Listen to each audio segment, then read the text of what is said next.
Hi everyone, welcome to science and fun 9th-10th। कैसे हो आप सब? आई होप सो आपकी तैयारी बहुत ही बढ़िया चल रही होगी। और आपके केमिस्ट्री के टोटल 4 चैप्टर हैं आपकी बुक में, जिसमें से 3 चैप्टर हमने कवर कर लिए हैं। लेकिन कुछ स्कूल्स में chapter number 1 that is matter in our surroundings cut हो चुका है, वो नहीं करवाया जा रहा स्कूल्स में और सिलेबस में भी नहीं आ रहा। लेकिन कुछ स्कूल्स में आज भी ये चैप्टर आ रहा है, तो उनको टेंशन लेने की बिल्कुल भी जरूरत नहीं है।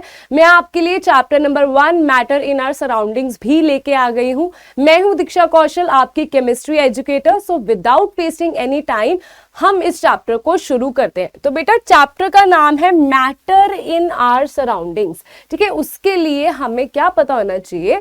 हम अपनी सराउंडिंग्स में किसी चीज को ढूंढ रहे हैं तो हमें उसका मतलब भी पता होना चाहिए, मैटर होता क्या है। तो पहले देखते हैं मैटर क्या चीज है। ठीक है, मैटर क्या होता है और क्या मैटर हमारे लिए मैटर भी करता है। ठीक है, इंग्लिश वाला मैटर कि मतलब क्या तुम्हें फर्क पड़ता है मैटर से?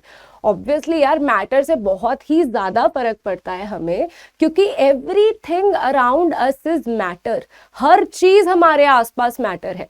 मैं हूं मैटर, ठीक है, आप भी मैटर हो। जो एयर को हम ब्रीथ कर रहे हैं वो भी मैटर है। ठीक है, जो पानी हम पीते हैं, जो चीजें हम खाते हैं, every single thing around us is matter. ठीक है, everything around us is matter. जैसे ये लैपटॉप, ठीक है, ये स्क्रीन हो गई, ठीक है, आप हो गए, मैं हो गई, everything around us. This football, this is basketball, sorry, तो दिस बास्केटबॉल ये भी क्या है? मैटर है।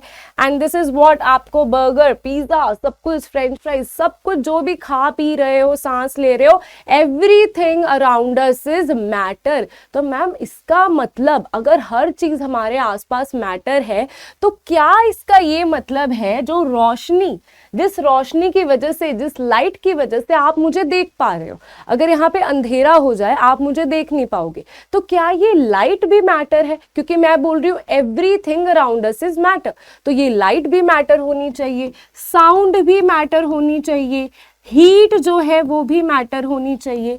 क्या ये तीनों चीजें भी मैटर में आती हैं? नहीं। ठीक है, ये तीनों चीजें मैटर में नहीं आती। What is the reason behind that? मुझे बताओ, व्हाट इज द रीजन कि मैं इन तीनों चीजों को मैटर में कंसिडर नहीं करती, that they are not matters. ये क्या है? नॉट मैटर्स, ये मैटर्स में नहीं आते। बेटा, जो लाइट होती है ना, अगर हम लाइट की बात कर रहे हैं, रुको, अगर मैं लाइट की बात कर रही हूं तो लाइट बनी होती है फोटॉन से। ठीक है, छोटे छोटे पैकेट्स होते हैं। जैसे आप लेज के पैकेट्स खरीदते हो ना, लेज ऐसे खुले में तो मिलते नहीं है कि 2 किलो लेज दे दो, तो हम क्या पैकेट्स में लेते हैं। तो जो चीज पैकेट्स में होती है उसे हम क्या बोलते हैं? फोटॉन्स। तो लाइट फोटॉन्स में एग्जिस्ट करती है, और फोटॉन्स जो होते हैं वो मासलेस होते हैं, इनका कोई मास नहीं होता। ठीक है, इनका कोई रेस्ट मास नहीं होता। इस वजह से दे आर नॉट मैटर, इस वजह से ये मैटर में कंसिडर नहीं करी जाती। क्योंकि कोई भी चीज मैटर होने के लिए उसे कुछ कंडीशंस फॉलो करनी पड़ती हैं। वो कंडीशन क्या होती है?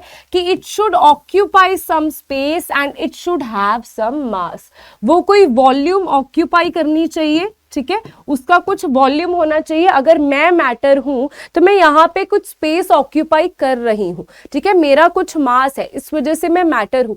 अगर मैं एयर, जो आप ब्रीथ कर रहे हो, जो आपको नजर भी नहीं आ रही, लाइट तो हमें दिख रही है, ठीक है, रिफ्लेक्शन पड़ रही है, तो मैं लाइट को मैटर कंसिडर नहीं कर रही हूँ, क्योंकि उसमें मास नहीं है और वो एक इस कंडीशन को फॉलो नहीं कर रही, और वो कोई स्पेस को भी ऑक्यूपाई नहीं कर रही है।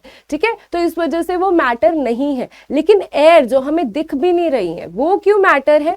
क्योंकि जब आप एयर को आप फिल करोगे, बलून में फिल कर दोगे, तो बलून तो नजर आएगा ना। दैट मीन्स उसको सिर्फ एक बाउंड्री चाहिए फिल होने के लिए। एयर ने कोई स्पेस ऑक्यूपाई करी हुई है और उसका मास भी होता है। ठीक है, जो एयर है हमारे आसपास, जो गैसेस है, उनका मास होता है, इसलिए उसे हम किस में कंसिडर करते हैं? मैटर में कंसिडर करते हैं। ओके गाइस, तो हमारे पास क्या चीज मैटर नहीं है? अगर कोई पूछे लाइट मैटर है, लाइट मैटर नहीं है। साउंड क्या मैटर है? नहीं, साउंड भी मैटर नहीं है। हीट क्या मैटर है? ये भी मैटर नहीं है, क्योंकि ये सारी चीजें क्या होती हैं, they are kind of energy. ये क्या है? एक तरह की एनर्जी है, रेडिएशन है, ये मैटर में नहीं आती। ओके गाइस, सो नेक्स्ट इसके बाद देखते हैं, ये दो कंडीशन है, matter is anything which occupy space and has some mass is called matter. Okay, next is, जैसे ये मैंने बलून की एग्जांपल आपको दी है कि बलून में आपने एयर को फिल कर दिया, तो हमें दिख रहा है कि ये क्या है, अभी एयर ने कुछ वॉल्यूम ऑक्यूपाई करा है, इसका कुछ मास तो डेफिनेटली होता है क्योंकि ये एटम से बनी होती है। Okay, so next is, matter is made up of particles. तो एटम, मैंने अभी एटम की बात करी ना, एटम पे तो आपने चैप्टर भी पढ़ लिया, स्ट्रक्चर ऑफ एटम पढ़ लिया, एटम्स एंड मॉलिक्यूल्स पढ़ लिए, तो ठीक है, ये हम एडवांस लेवल पे ऑलरेडी जा चुके हैं। ठीक है, अभी हम छोटू सा एक लेवल पढ़ रहे हैं, वो क्या है कि बेटा मैटर जो है वो कुछ चीजों का बना होता है। ठीक है, मैं भी एंड में किस चीज की बनी हुई हूं? I am made up of those tiny particles. ठीक है, हम क्या बने हुए हैं? सारी चीजें, everything around us is matter and that matter is made up of some particles. और वो पार्टिकल्स को हम बाद में क्या बोल देंगे? उन्हीं पार्टिकल्स को हम एटम्स एंड मॉलिक्यूल बोल देते हैं, और उसके बारे में हम डिटेल स्टडी हमारे आगे आने वाले चैप्टर्स में ऑलरेडी कर चुके हैं, जिसके वन शॉट ऑलरेडी अवेलेबल है, वो आप यूट्यूब पे जाके देख सकते हो। ठीक है, तो ये जो है atoms and molecule, structure of atom, हम तो बहुत ही एडवांस लेवल पे जा चुके हैं। सो नाउ नेक्स्ट हम इसके बाद देखते हैं कि बेटा यहाँ पे बात कर रहा है matter is made up of particles. तो पार्टिकल्स के बारे में बना है, इसका कहने का क्या मतलब है? ठीक है, पार्टिकल्स कितने छोटे होंगे? कितने छोटे हो सकते हैं? क्या मैम ये रेन ड्रॉप जितने पार्टिकल्स की बात कर रहे हो? अच्छा मुझे ये बात बताओ, इस रेन ड्रॉप में आपके अकॉर्डिंग कितने पार्टिकल्स हो सकते हैं? ये रेन ड्रॉप भी एक मैटर ही है, ये रेन ड्रॉप भी क्या है? एक मैटर ही है। ठीक है, ये रेन ड्रॉप क्योंकि स्पेस ऑक्यूपाई कर रही है, इसका कुछ वॉल्यूम है, तो ये भी एक मैटर ही है। तो मुझे ये बताओ कि ये रेन ड्रॉप में हाउ मेनी पार्टिकल्स, कितने इसमें पार्टिकल्स होंगे? कितने इसमें पार्टिकल्स होंगे ये बताओ। मैं आपको ऑप्शन दे देती हूँ, 10 particles, 10 raise to power 10 particles, 10 raise to power 20 particles. इन तीनों में से बताओ अप्रोक्सीमेटली कितने पार्टिकल्स होने चाहिए इस रेन ड्रॉप में? क्या इसमें 10 पार्टिकल्स होंगे? क्या इसमें 10 रेज़ टू पावर 10 पार्टिकल्स होंगे, जो कि बहुत ही ज्यादा जीरोस लग गई हैं उसके पास। 10 रेज़ टू पावर 20 पार्टिकल्स, मतलब 10 के पीछे 20 जीरोस लगी हुई हैं। ठीक है, तो कितने पार्टिकल्स होंगे? बेटा हैरान हो जाओगे ये बात सुन के कि हमारी एक रेन ड्रॉप में 10 रेज़ टू पावर 21 पार्टिकल्स होते हैं। मतलब 10 के उसके पीछे 0 0 0 0 आप लगाते जाओ लगाते जाओ लगाते जाओ, 21 जीरो लगा लो, उसके बाद उतने पार्टिकल्स होते हैं एक छोटी सी रेन ड्रॉप में। ठीक है, अगर मैं इस डॉट की बात करूं, इस डॉट में भी मिलियन ऑफ पार्टिकल्स होंगे। ये छोटी सी डॉट में भी, जो आपको बहुत ही छोटी लग रही है, इसमें भी वो पार्टिकल्स मिलियंस में होंगे। इसका मतलब जिन पार्टिकल्स की हम बात कर रहे हैं कि ये जो पार्टिकल्स हैं जिससे मैटर बना हुआ है, दे आर वेरी स्मॉल, वो बहुत ही छोटे होंगे। अगर एक रेन ड्रॉप में 10 रेज़ टू पावर 21 पार्टिकल हो सकते हैं, तो वो पार्टिकल का साइज कितना ही छोटा होगा, है ना? वो हमने देखा ही हुआ है एटम्स एंड मॉलिक्यूल्स में। तो अभी एटम्स एंड मॉलिक्यूल्स को साइड पे रख देते हैं और उसकी देखते हैं उसकी शुरुआत कैसे हुई थी। शुरुआत यहां से हुई थी, कहानी यहां से बननी शुरू हुई थी। ठीक है, तो they are so tiny that we can't even see them using high power microscope. कहता अगर आप बहुत ही बढ़िया माइक्रोस्कोप भी लेके आ जाओगे तो भी आप इन पार्टिकल्स को नहीं देख पाओगे। ये पार्टिकल्स इतने छोटे होते हैं, इतना इनका साइज कम होता है।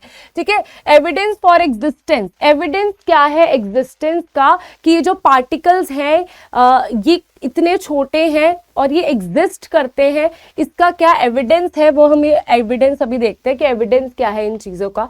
So first activity is solid in liquid. Solid in liquid मतलब इन्होंने यहाँ पे क्या करा, यहाँ पे इन्होंने क्या किया, एक बीकर लिया। ठीक है, इस बीकर में इन्होंने क्या डाला, पोटाशियम परमैंगनेट डाल दिया।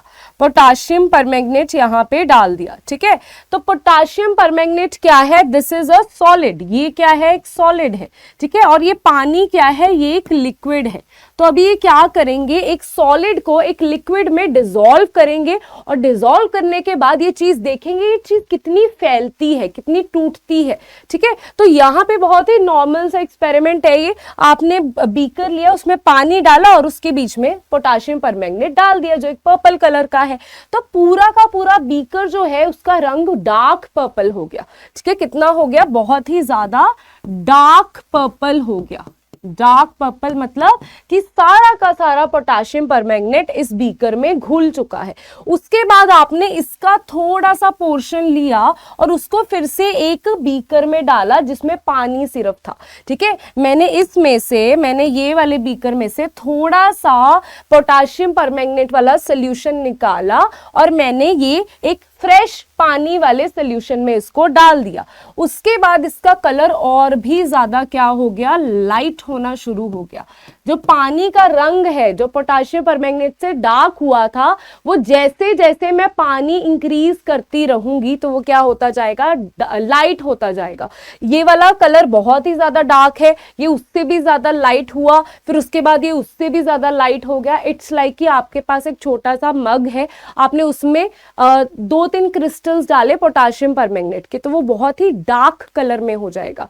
ठीक है, अगर आप बहुत, जितना ये कमरा है उतना बड़ा कोई बीकर ले लोगे या कुछ भी ले लोगे, उसके बीच में अगर पोटाशियम परमैंगनेट को डालोगे तब क्या होगा, वो जो सोल्यूशन है वो डार्क कलर का नहीं होगा, बहुत ही लाइट कलर का होगा। क्योंकि पहले मग में क्या हुआ, वो पोटाशियम परमैंगनेट बहुत ही स्मॉल पार्टिकल्स में टूटा। ठीक है, कम पार्टिकल्स में टूटा। जब हम मग की बात कर रहे हैं तो वो कम पार्टिकल्स में टूटा क्योंकि पानी इतना नहीं था। जब एक बहुत बड़ा बीकर आ गया इस कमरे जितना, उसके बीच में पानी बहुत ज्यादा था, तो पोटाशियम परमैंगनेट जो है जब वो ब्रेक हो रहा था, जब वो डिसॉल्व हो रहा था, तो बहुत ज्यादा पार्टिकल्स में वो ब्रेक हो गया। इसका मतलब इस चीज की कोई लिमिट है ही नहीं कि वो कितने छोटे पार्टिकल्स में ब्रेक होता जा रहा है। उसे जितना ज्यादा पानी मिलता जाएगा उतना ज्यादा ये ब्रेक होता जाएगा, उतना सोल्यूशन जो है वो लाइट होता जाएगा। इससे हमें क्या पता लगता है कि जो सोल्यूशन, जो पार्टिकल्स हैं उनका साइज बहुत ही स्मॉल होता है, जो धीरे धीरे धीरे धीरे जितना पानी मिलता जाएगा उतना टूटता जाएगा। ऐसा ही एक और एक्सपेरिमेंट है, मिक्सिंग ऑफ 2 गैसेस। उसने यहाँ पे क्या किया, उन्होंने 2 कंपार्टमेंट्स ले लिए, compartment number 1 and compartment number 2। Compartment 1 में क्या था, एयर थी, और दूसरे में क्या था, ब्रोमीन के वेपर्स थे। तो ब्रोमीन के वेपर्स जो होते हैं वो रेडिश ब्राउन कलर के होते हैं। ठीक है, ये किस कलर के होते हैं, रेडिश ब्राउन कलर के होते हैं। और ये क्या है, ये कलरलेस होती है, हमारी जो एयर है दैट इज कलरलेस।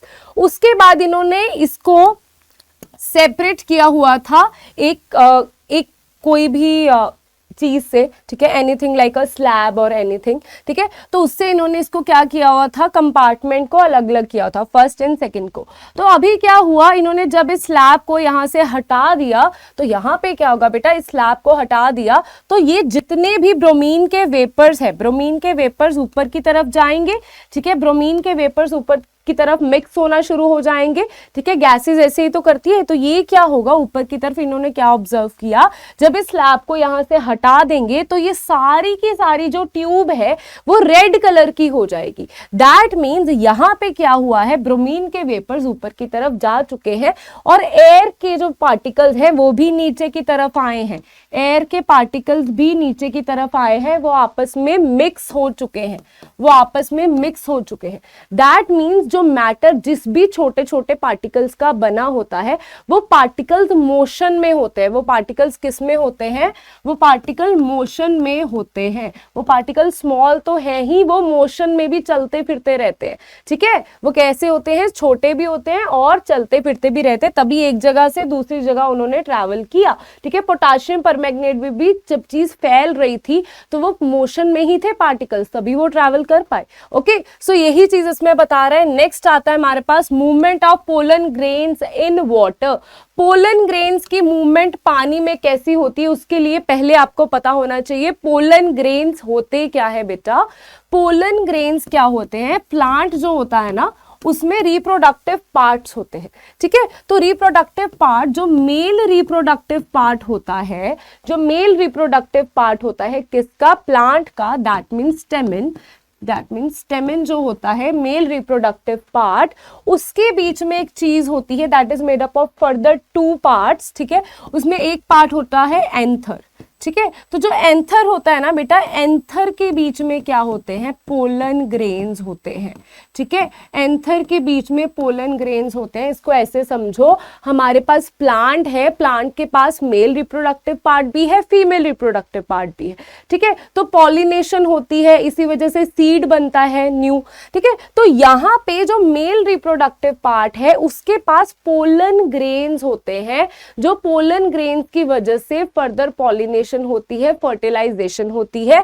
तो हमें अभी ज्यादा बायो में नहीं जाना, हमें क्या याद रखना है, पोलन ग्रेन्स होते क्या है, पोलन ग्रेन्स प्लांट के मेल रिप्रोडक्टिव पार्ट में पाए जाते हैं, ठीक है। तो ये पोलन ग्रेन्स का हमारा मेन मकसद क्या है, ये हमें विजिबल होते हैं, ठीक है। They are visible to our eyes, ते हमारी आईज को विजिबल होते हैं, हम देख सकते हैं इनको, पोलन ग्रेन्स को। तो यहाँ पे इन्होंने क्या किया, इन्होंने एक एक्सपेरिमेंट किया जिसमें इन्होंने पानी के बीच में पानी लिया, पानी के बीच में पोलन ग्रेन्स को डाला, ठीक है। अभी देखो पानी के पार्टिकल्स मुझे नजर नहीं आएंगे, पानी के पार्टिकल्स नहीं नजर आएंगे, बट मुझे पोलन ग्रेन्स नजर आ रहे हैं क्योंकि वो विजिबल है मेरी आंखों को।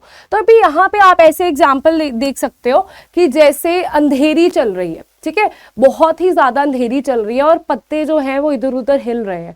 तो आपको अंधेरी का कैसे पता लगता है कि एकदम से बहुत ही तेज हवा आ रही है, जब लीव्स हिलने शुरू हो जाते हैं, आपके बाल हिलने शुरू हो जाते हैं, कपड़े इधर उधर गिरने शुरू हो जाते हैं, या तो इतना ज्यादा तूफान आ जाए कि आपको ही एकदम से आपकी बॉडी पे खुद का कंट्रोल ना रहे एंड आप भी एकदम से क्या हो जाओ, उस हवा के साथ बह जाओ, ठीक है। तो ये क्या होता है, तूफान हो जाता है। तो यहाँ पे एयर के जो पार्टिकल्स हैं वो मुझे नजर नहीं आ रहे, पर मेरे को उनका इफेक्ट नजर आ रहा है। कहाँ पे, मेरे पे इफेक्ट नजर आ रहा है, पत्तों पे इफेक्ट नजर आ रहा है, जो गिर रहे हैं, जो हिल रहे हैं। कई बारी तो पेड़ ही हिल जाते हैं, पेड़ ही गिर जाते हैं, इतना ज्यादा तूफान आ जाता है। तो अभी यहाँ पे आपने पोलन ग्रेन्स को क्या लेके चलना है, पोलन ग्रेन्स जो है दैट आर लाइक यू, ठीक है, ये हो आप, ठीक है, पोलन ग्रेन्स है आप।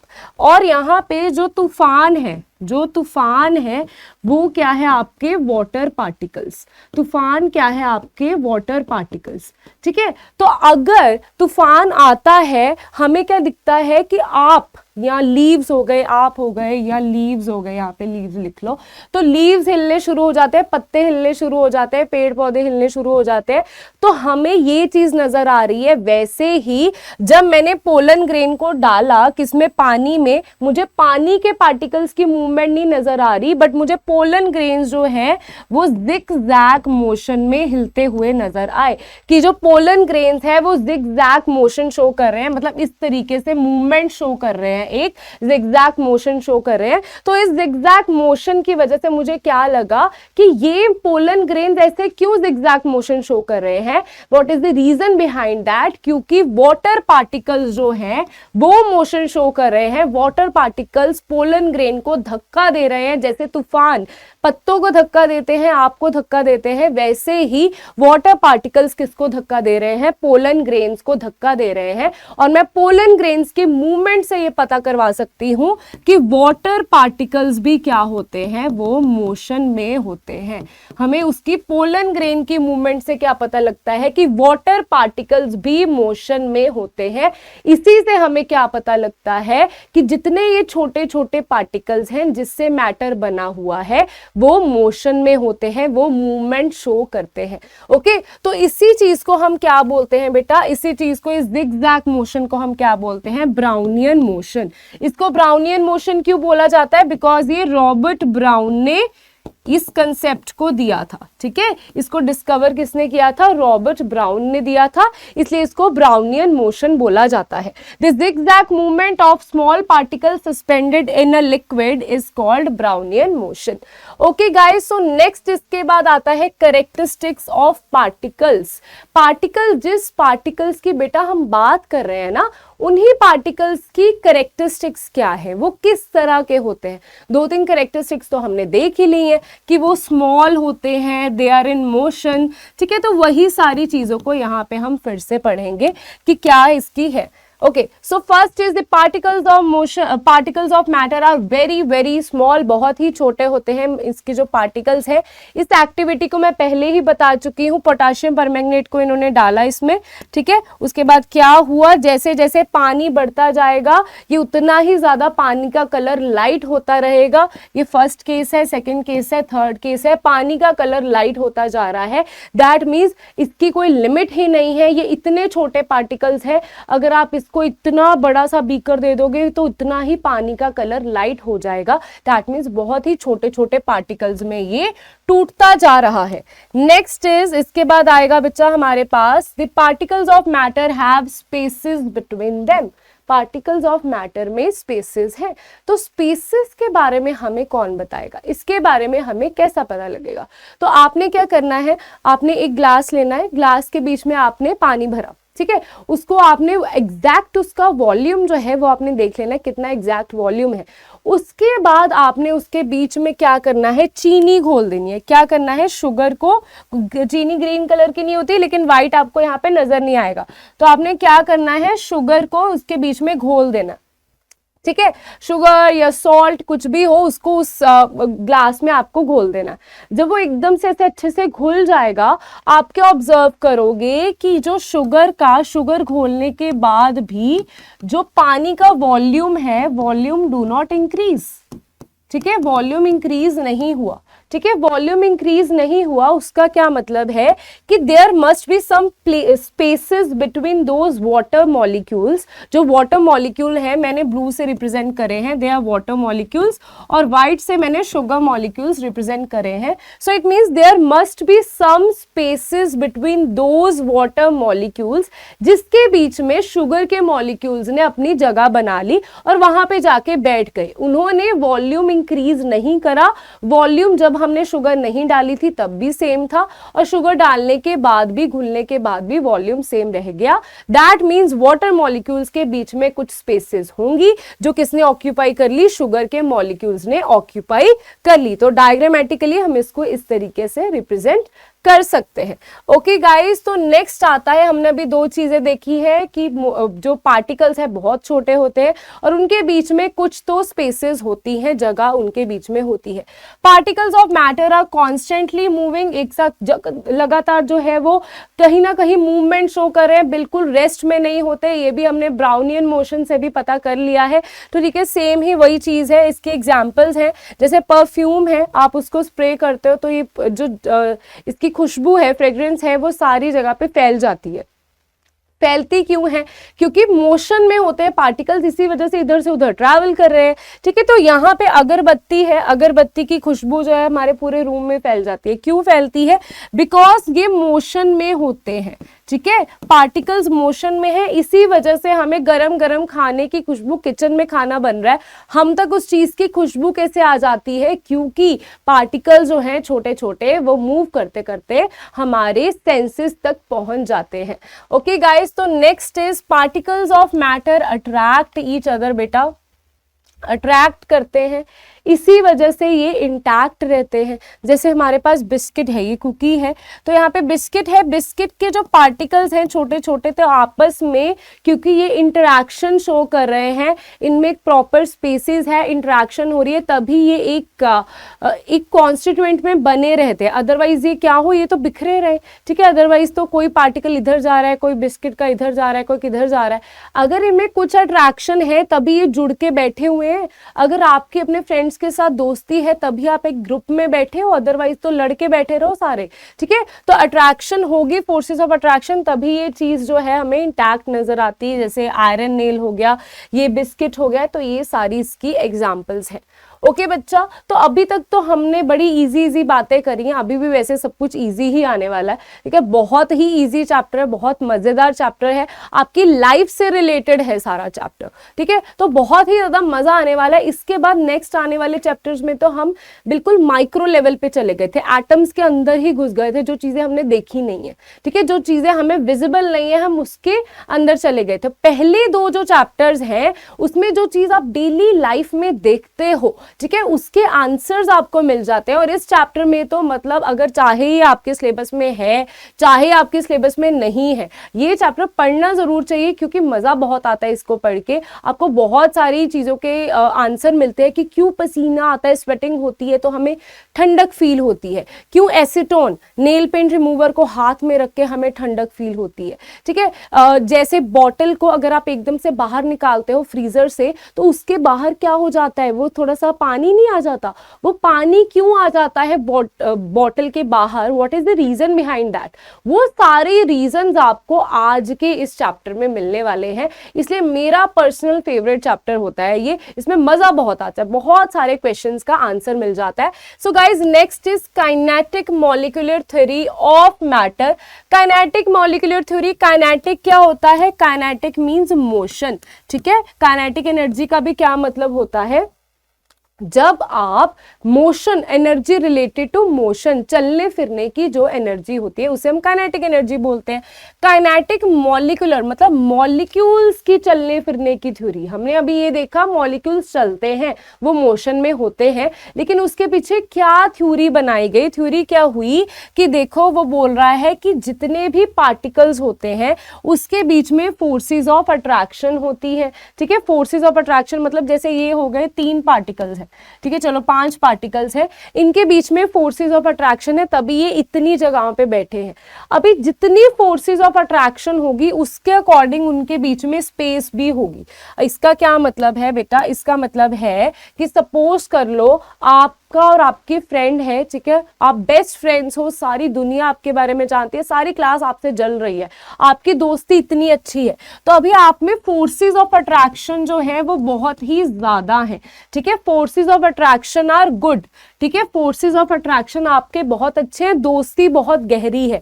तो जितने ज्यादा फोर्सेस ऑफ अट्रैक्शन होंगे आप दोनों में लड़ाई करवानी उतनी ही मुश्किल होगी। आप जहां भी जाओगे एक साथ जाओगे, अगर आप कुछ खाने पीने जाना है तो भी उसी के साथ जाना है, आपको पढ़ना है तब भी उसी के साथ जाना है। अगर आप अभी वीडियो देख रहे हो तो आप बोलोगे नहीं यार वो मेरा बेस्ट फ्रेंड है या वो मेरी बेस्ट फ्रेंड है, मैं काम करता हूं, मैं उसको भी ये भेज देता हूं वीडियो ताकि उसका भी भला हो जाए। तो हम क्या कर रहे हैं, हमारे बीच में कोई डिफरेंसेस नहीं है, हमारे बीच में कोई स्पेस नहीं है। ठीक है, दैट मीन्स जो स्पेस होगी वो बिल्कुल नहीं होगी, स्पेसेस बिल्कुल कम होगी, बहुत ही ज्यादा लेस होगी। ठीक है, अगर हम आपकी दोस्ती गहरी है उतने डिफरेंसेस कम होंगे, उतने स्पेस कम होगी आप दोनों के बीच में। और काइनेटिक एनर्जी, इसका मतलब जितनी स्पेस कम, ठीक है, जितनी स्पेस कम, जितनी दोस्ती ज्यादा, उतना ही आप इधर उधर नहीं देखोगे कि मुझे तो नया फ्रेंड चाहिए, अरे यार मुझे नहीं, मुझे ये वाला फ्रेंड मेरा पसंद ही नहीं है, ये क्या। अगर आपकी दोस्ती बहुत ही अच्छी है ना, आपको किसी और दोस्त की जरूरत नहीं पड़ेगी, you are very with happy with your friend कि हाँ यार खुश हूं मैं।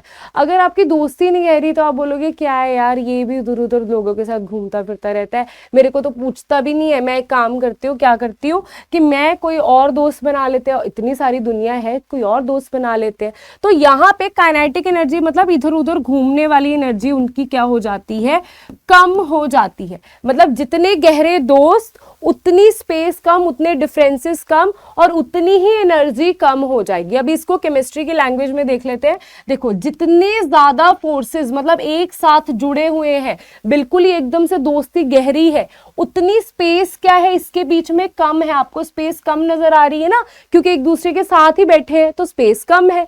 और जितनी स्पेस कम उतना मोशन नहीं कर पाते, क्योंकि एक दूसरे का हाथ ही जब पकड़ा हुआ है तो इधर उधर कोई जाने ही नहीं देगा, इसलिए काइनेटिक एनर्जी जो है वो बहुत कम हो जाती है। तो this is your kinetic molecular theory of matter. Okay guys, so next है हमारे पास, ओके तो ये टेम्परेचर के साथ, एक मिनट, हाँ तो ये रहा हमारे पास। देखो इसी काइनेटिक मॉलिक्यूलर थ्योरी के बेसिस पे ना हम 3 स्टेट ऑफ मैटर बताते हैं, that is solid, liquid and gas. क्या है, सॉलिड, लिक्विड एंड गैस। अगर स्पेस जो है वो बिल्कुल ही नहीं है, मतलब दोस्ती तो हद से ज्यादा गहरी है, तो ये क्या है, सॉलिड। आप बोलोगे हमारी दोस्ती बहुत गहरी है, सॉलिड दोस्ती है। ठीक है, अगर आपके बीच में स्पेस आ जाती है, मतलब फोर्स ऑफ अट्रैक्शन कम हो जाती है, तो क्या होगा, वो लिक्विड में कन्वर्ट हो जाएंगे, मतलब तब उनकी फोर्स ऑफ अट्रैक्शन कम हो जाएगी, वो लिक्विड स्टेट में आ जाएंगे। अगर उनकी फोर्स ऑफ अट्रैक्शन उससे भी कम हो जाती है तो वो गैसियस स्टेट में आ जाएंगे, गैस बन जाएंगे। ठीक है, तो काइनेटिक मॉलिक्यूलर थ्योरी के बेसिस पे इस तरीके से हम सॉलिड, लिक्विड एंड गैस को अलग अलग डिफरेंशिएट कर लेते हैं।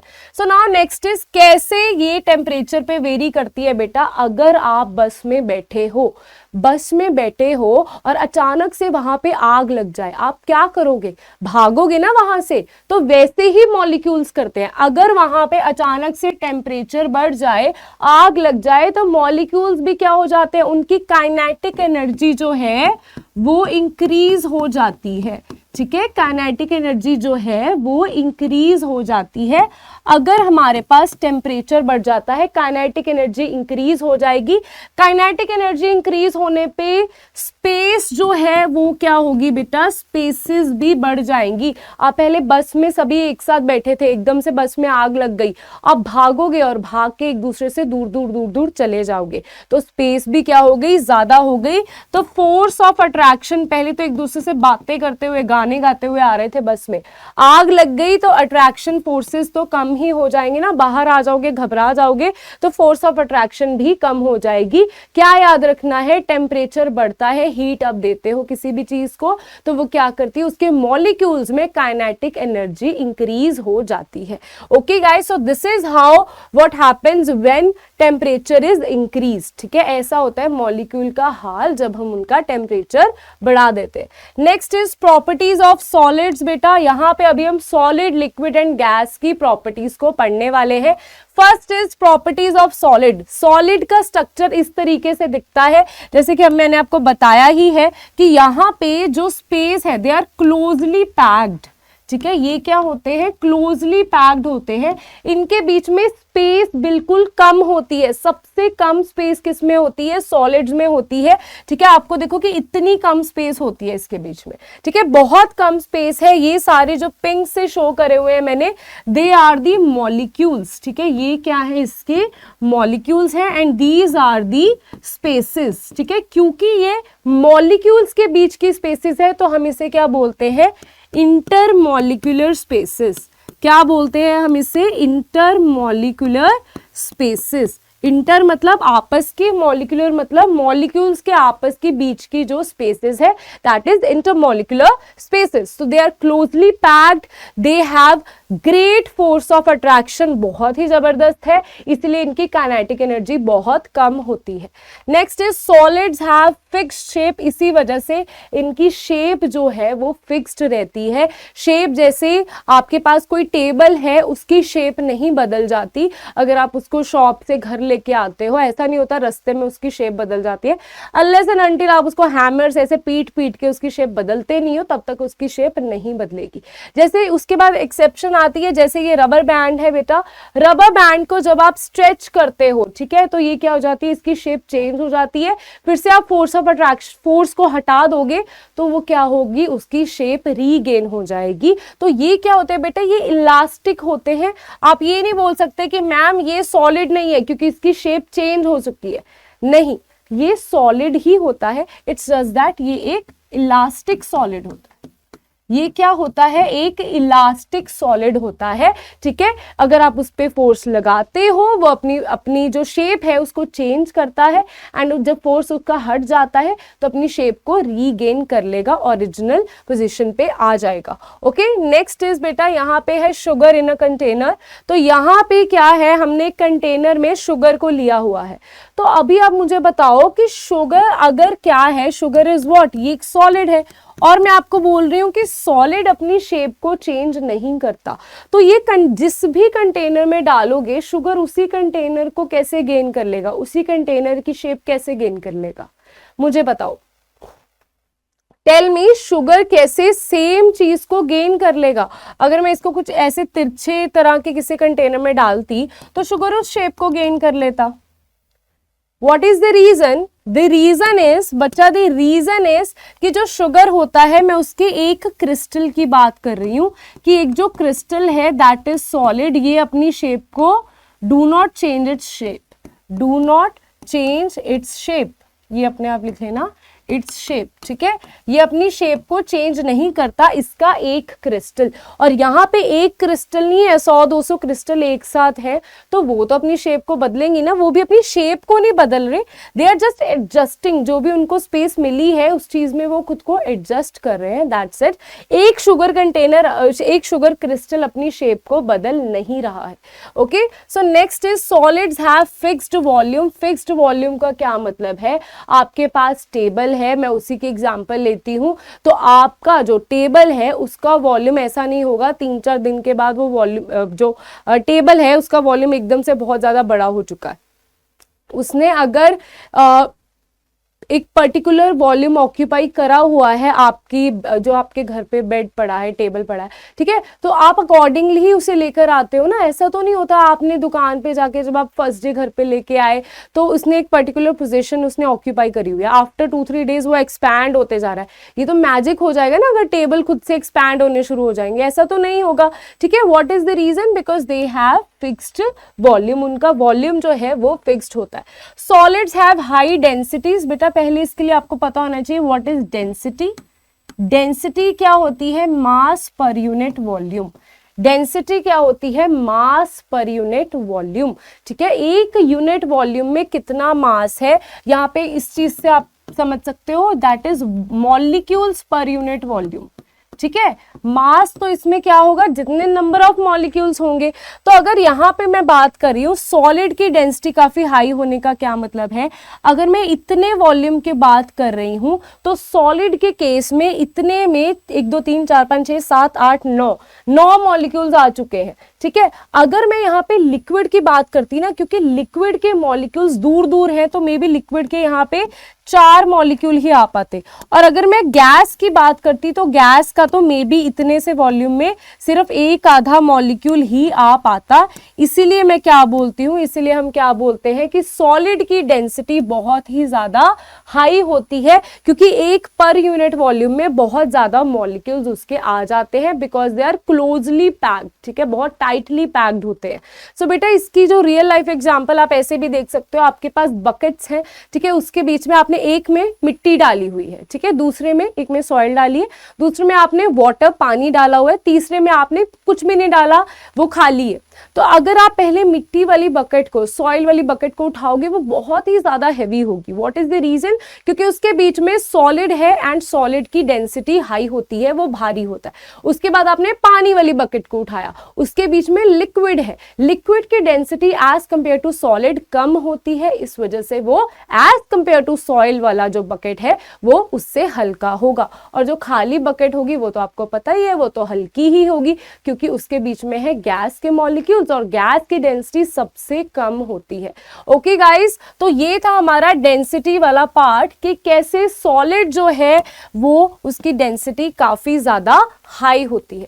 Next is solid can not be compressed much, इनको हम कंप्रेस नहीं कर सकते, इनको हम कंप्रेस करना कैसे होता है, उनका प्रेशर लगा के उसके मॉलिक्यूल्स को एकदम से वो कर देना है। सपोज कर लो, कंप्रेशन का मतलब आपको समझाती हूँ। Suppose this is a beaker और यहाँ पे मैंने पिस्टन लगाया हुआ है, यहाँ पे सम अमाउंट ऑफ मॉलिक्यूल्स है, ठीक है। तो अगर यहाँ पे मैं प्रेशर इंक्रीज करती हूँ, यहाँ पे मैं प्रेशर इंक्रीज करती हूँ और यहाँ पे ये प्रेशर इंक्रीज करके मैं वॉल्यूम इसका कम करके ये पिस्टन को यहाँ तक ले आती हूँ। पहले यहाँ तक था, ये मॉलिक्यूल्स को इतना वॉल्यूम दिया हुआ था, फिर मैंने प्रेशर इंक्रीज करके ये वाले मॉलिक्यूल्स को, इसी सेम मॉलिक्यूल्स को 1 2 3 4 5 6 7 मॉलिक्यूल्स है, ठीक है, ये 7 मॉलिक्यूल्स को मैंने इतनी सी जगह दे दी कि पहले तो तुम्हें इतने सारे वॉल्यूम में बैठना था, अभी तुम्हें कम वॉल्यूम में बैठना है। तो अभी ये क्या करेंगे, भीड़ हो जाएगी वहां पे। सपोज कर लो ये कमरा है, इस कमरे में अभी सिर्फ मैं हूँ, ठीक है, मैं हूं तो मैं बड़े आराम से यहाँ पे चल फिर भी रही हूँ। लेकिन अगर यहाँ पे इस कमरे में 50 लोग तुम बिठा दो, ठीक है, तो मेरे को ही जगह नहीं मिलेगी खड़े रहने की, मैं भी कहीं साइड पे कोने में खड़ी होंगी बड़ी मुश्किल से। क्यों, क्योंकि उसी वॉल्यूम में अगर सिर्फ मैं हूं तो मैं बड़े आराम से चल फिर सकती हूँ, ठीक है, क्योंकि मेरे पास स्पेस बहुत ज्यादा है। अगर बहुत सारे लोग आ जाएंगे, बहुत सारे मॉलिक्यूल्स आ जाएंगे उसी सेम वॉल्यूम में, तो क्या हो जाएगा, उसका प्रेशर बढ़ जाएगा, ठीक है, प्रेशर इंक्रीज हो जाएगा, उसी चीज को मैं क्या बोलती हूँ, कंप्रेस हो जाएगी वो चीज। तो जो सॉलिड होते हैं, अगर आप टीवी सेट को ले लो या अपने फोन को एक काम करो, इसे कंप्रेस करने की कोशिश करो। दिस इज अ सॉलिड, क्या मैं इसको जितना मर्जी दबाती रहूं, क्या ये कंप्रेस हो पा रहा है? ठीक है, क्या ये स्पॉन्ज की तरह कंप्रेस हो पा रहा है? नहीं हो पा रहा। दैट मीन्स सॉलिड्स जो होते हैं उनको हम कंप्रेस नहीं कर सकते, हम प्रेशर डाल के हम उसके वॉल्यूम कम नहीं कर सकते। ठीक है, तो ये क्या है, कंप्रेस नहीं हो सकते। थोड़े बहुत मतलब बिल्कुल ही नाम मात्र, जो हमें दिखते भी नहीं है उतने नाम मात्र ये कंप्रेस हो सकते हैं। सो नेक्स्ट इज बेटा, हमारे पास एक क्वेश्चन आता है कि अगर सॉलिड्स कंप्रेस नहीं हो पाते तो बताओ स्पॉन्ज क्यों कंप्रेस हो जाती है? ठीक है, स्पॉन्ज जो होती है वो क्यों कंप्रेस हो जाती है बेटा? क्योंकि स्पॉन्ज के बीच में होते हैं पोर्स। ठीक है, इसके बीच में क्या आ जाते हैं, ओपन पोर्स होते हैं यहाँ पे। ठीक है, कुछ कुछ जगह जो है वो इसमें खाली रह जाती है, जिसमें एयर आके अपनी स्पेस को ऑक्यूपाई कर लेती है। और यहाँ पे क्योंकि एयर की जो स्पेस है, इसके ये तो आपको सिर्फ आउटर स्पेस दिख रही है ना, इसके अंदर भी बहुत सारे पोर्स होते हैं। उन पोर्स में क्या होता है, एयर के पार्टिकल्स आ जाते हैं, और जब आप उसको कंप्रेस करते हो, एक्चुअल में क्या चीज हो रही होती है, एयर के पार्टिकल्स बाहर निकल रहे होते हैं। वो जो सॉलिड है वो तो कंप्रेस नहीं हो रहा, सिर्फ एयर के पार्टिकल्स जो हैं वो बाहर निकल जाते हैं, दैट्स इट। अदरवाइज सॉलिड जो होते हैं वो कंप्रेस नहीं करे जा सकते। Okay, so next is solid do not fill their containers completely. वो अपने कंटेनर्स को कंप्लीटली फिल नहीं करते। इसका क्या मतलब है बेटा, यहाँ पे जैसे ये रहे बीन्स या कुछ भी चीजें, कॉफी बीन्स है, तो कॉफी बीन्स को इन्होंने यहाँ पे एक कंटेनर में रखा हुआ है, तो क्या आपको लग रहा है कि टोटली उसको फिल करा हुआ है इसने? नहीं, आप अपने घरों में दाल रखी होती है आपके घरों वालों ने, ठीक है, कंटेनर्स में बहुत सारे बीन्स, ठीक है, वो सारी चीजें जब रखी होती है, बिस्किट्स ही ले लो वो रखे होते हैं, नमकीन रखी होती है, तो ये सारी चीजें जब आप देखते हो दीज ऑल आर सॉलिड्स। तो जब ये किसी कंटेनर में पड़ी होती है, क्या कंटेनर का हर एक कोना ऑक्यूपाइड होता है? नहीं, कुछ स्पेसेस, थोड़ी बहुत स्पेस उसमें खाली रह जाती है। वही चीज वो बोल रहे हैं कि कंटेनर को कंप्लीटली फिल नहीं करता। अगर मैंने पानी रखा हुआ है, अगर मैंने किसी बॉटल में पानी, एक मिनट में आपको एग्जांपल देती हूँ। सो ये रहा आपके पास, सो दिस इज व्हाट, ये रहा हमारे पास एक बॉटल में पानी फिल है। ठीक है, तो यहाँ पे पानी ने क्या किया है, पूरे के पूरे इस एटलीस्ट इस वॉल्यूम तक उसने पूरा का पूरा कंटेनर फिल करा हुआ है, उसने यहाँ पे कोई भी थोड़ी बहुत स्पेसेस नहीं छोड़ी हुई। ठीक है, बट अगर आप इसी के बीच में कोई दाल डाल दोगे या कॉफी बीन्स डाल दोगे तो वहां पे वो सारी की सारी स्पेस को ऑक्यूपाई नहीं करेगा। ओके, सो नेक्स्ट आपके पास आता है सॉलिड्स आर रिजिड। रिजिड मतलब बड़े ही वैसे हैं, जैसे होते हैं कुछ रिजिड लोग होते हैं कि जैसे है वैसे ही रहेंगे, उनको चेंज पसंद ही नहीं है। ठीक है, वो अकॉर्डिंग टू बहते नहीं है, बहते मतलब कि वो अकॉर्डिंग टू एनवायरमेंट चेंज नहीं हो पाते, तो हम उसे बोलते हैं ये इंसान बहुत रिजिड है। वैसे ही सॉलिड्स क्या होते हैं, ये काफी रिजिड होते हैं। ठीक है, ये जैसे हैं वैसे ही रहेंगे। जैसे यहाँ पे हमने आइस रखी हुई है, तो आइस रिजिड है, इसलिए हम क्या बना देते हैं, आइस का एक हमने पैटर्न भी बना दिया क्योंकि रिजिड है। क्या पानी के ऊपर पानी रख के ऐसा कोई शेप बना सकते हो? नहीं बना सकते। What is the reason? क्योंकि यहाँ पे स्टोन्स का इन्होंने स्टोन के ऊपर रखते एक पैटर्न सा बना दिया, बट हम पानी का ऐसे पैटर्न नहीं बना सकते क्योंकि पानी हो गया, एयर होगी, ये सारे फ्लूइड्स हैं। बट जो सॉलिड है ये एक रिजिड चीज है, इसीलिए हम टेबल के ऊपर, उसके ऊपर एक और टेबल, उसके ऊपर एक और टेबल, ऐसे करके एक सॉलिड चीज तैयार कर सकते हैं। ठीक है, सो next is properties of liquids. बेटा लिक्विड्स में क्या होता है, फोर्स ऑफ अट्रैक्शन इसमें कम होती है एज कंपेयर टू सॉलिड्स। ठीक है, यहाँ पे आप देख रहे होंगे इंटरमॉलिक्यूलर स्पेसेस, ये क्या है, इंटर मॉलिक्यूलर, इसकी जो स्पेस है ये एज कंपेयर टू सॉलिड ज्यादा होती है। Force of attraction as compare to solid कम होती है, और काइनेटिक एनर्जी इसकी एज कंपेयर टू सॉलिड जो है वो इंक्रीज हो जाती है, क्योंकि जगह मिल जाती है घूमने फिरने के लिए। तो अगर जगह मिल जाती है तो घूमेंगे ही वो। ठीक है, वहां पे तो जगह ही नहीं मिल रही थी, तो यहाँ पे जगह मिल रही है। सो प्रॉपर्टीज ऑफ लिक्विड्स की बात करें, liquid have fixed volume but they have no fixed shape. ठीक है, ये पानी है। ठीक है, यहाँ पे बेटा देखो पानी है मेरे पास, पानी को, इसी सेम पानी को अगर मैं एक बहुत बड़े टब में डाल लूं तो जितना इसका यहाँ पे इस छोटी सी बॉटल में जितना वॉल्यूम है, उस बड़े से टब में भी उतना ही वॉल्यूम आएगा, इसका वॉल्यूम बदल नहीं जाएगा। ठीक है, पर इसकी जो शेप है वो फिक्स नहीं है, ठीक है। अगर मैंने इस बॉटल में इसको डाला हुआ है पानी को, तो इसने बॉटल की शेप को गेन कर लिया। अगर मैं इसको किसी फनल टाइप चीज में डाल देती हूँ तो उस फनल की शेप को गेन कर लेगा।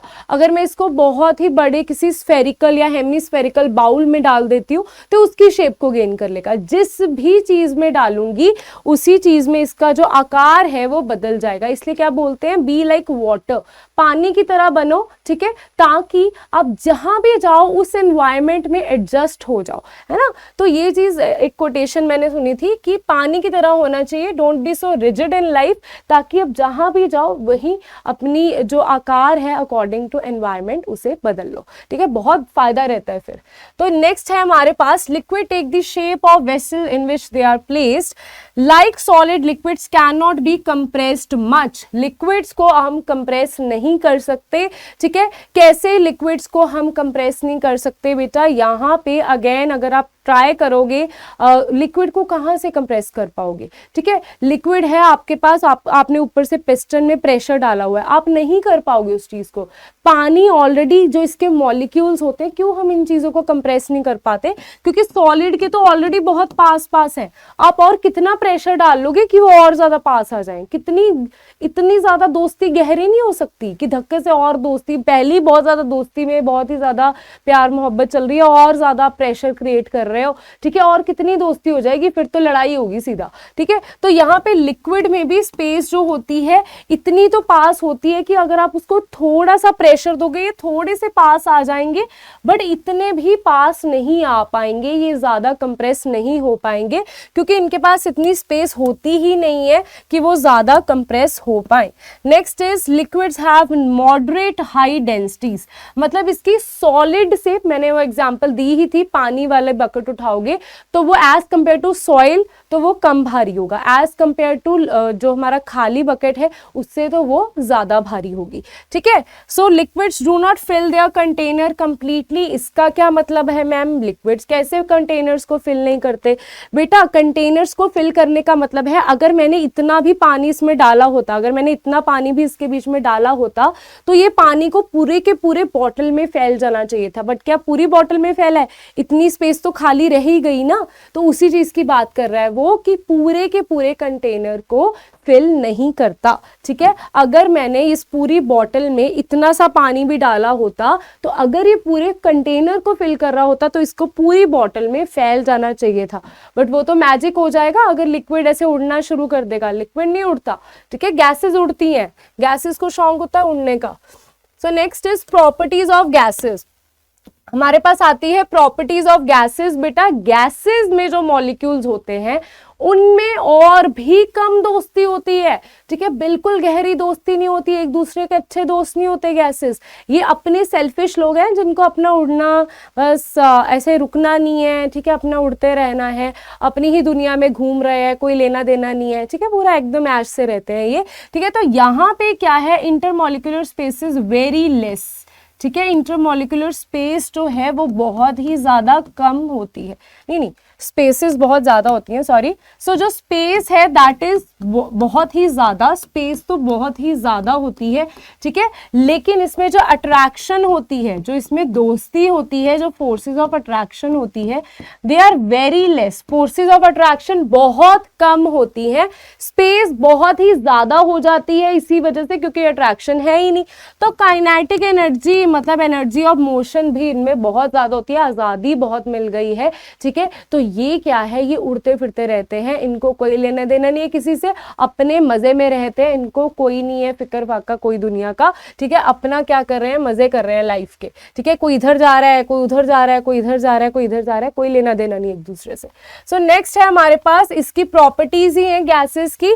तो guys have neither a fixed shape, ना ही इनका फिक्स्ड वॉल्यूम है। अच्छा ठीक है, यहाँ पे मैं क्या एग्जाम्पल आपको देती हूँ, ये जवानी है दीवानी अगर आपने देखी है तो उसमें रणबीर कपूर क्या है, वो गैस के मॉलिक्यूल की तरह, ठीक है, उसका क्या होता है कि ना मुझे रुकना है, मुझे बस उड़ते जाना है, मुझे बस बहते जाना है। तो उसका ना उसकी शेप फिक्स्ड है ना उसका वॉल्यूम, मतलब उसका कोई ठिकाना है ही नहीं, कभी वो पेरिस जा रहा है, कभी लंदन जाना है, कभी कहीं जाना है, कभी कहीं जा रहा है, क्योंकि उसको ट्रैवल करने का बहुत शौक है। तो गैसेस भी क्या है, they are like travel bloggers, तो इनको ट्रैवल करने का शौक है, इनको एक जगह नहीं बैठना, ठीक है। तो ये क्या है, हैं जैसे सोलो ट्रैवलर्स होते हैं ना कि हम अकेले ही अपना घूमते फिरते रहेंगे, तो जो सोलो ट्रैवलर्स होते हैं उनका भी क्या होता है, उनका कोई ठिकाना नहीं होता, तो इनकी भी कोई फिक्स्ड शेप नहीं होती, कोई फिक्स्ड वॉल्यूम नहीं होता, है ना। तो मुझे तो बहुत शौक है सोलो ट्रैवलिंग का, बट वो सपना कभी पूरा नहीं हुआ। तो gases acquire the shape and volume of the vessel in which they are kept. तो जिस भी, हम सपोज कर लो आपने अगरबत्ती जो है उसमें उससे गैसेस निकलती हैं, ठीक है, जो भी उसमें आपने परफ्यूम की बात कर लो, ठीक है, परफ्यूम आपने लगाया, ठीक है, अगरबत्ती तो मुझे पता नहीं तुम लगाते हो या नहीं लगाते, बट परफ्यूम डेफिनेटली लगाते हो, ठीक है। तो परफ्यूम आपने लगाया तो जो फ्रेग्रेंस है उसकी स्प्रेड हो गई, ठीक है, थ्रू आउट, पूरे एकदम आपने बहुत ज़्यादा परफ्यूम लगा लिया और एकदम से भी बोल रहे हैं वाह यार तेरा परफ्यूम कितना सही है, ठीक है, कौन सा परफ्यूम है ये, क्यों हो रहा है ये, साइंस की वजह से ही हो रहा है, क्योंकि वो वेपराइज हो गया, परफ्यूम लिक्विड से गैस में वेपराइज हो गया। अभी वो परफ्यूम जो है वो इधर उधर फैल रहा है, ठीक है, क्योंकि वो गैस के मॉलिक्यूल्स हैं, गैस के मॉलिक्यूल्स क्या होते हैं, वो डिफ्यूजन शो करते हैं, जो हम नेक्स्ट में आगे पढ़ने वाले हैं।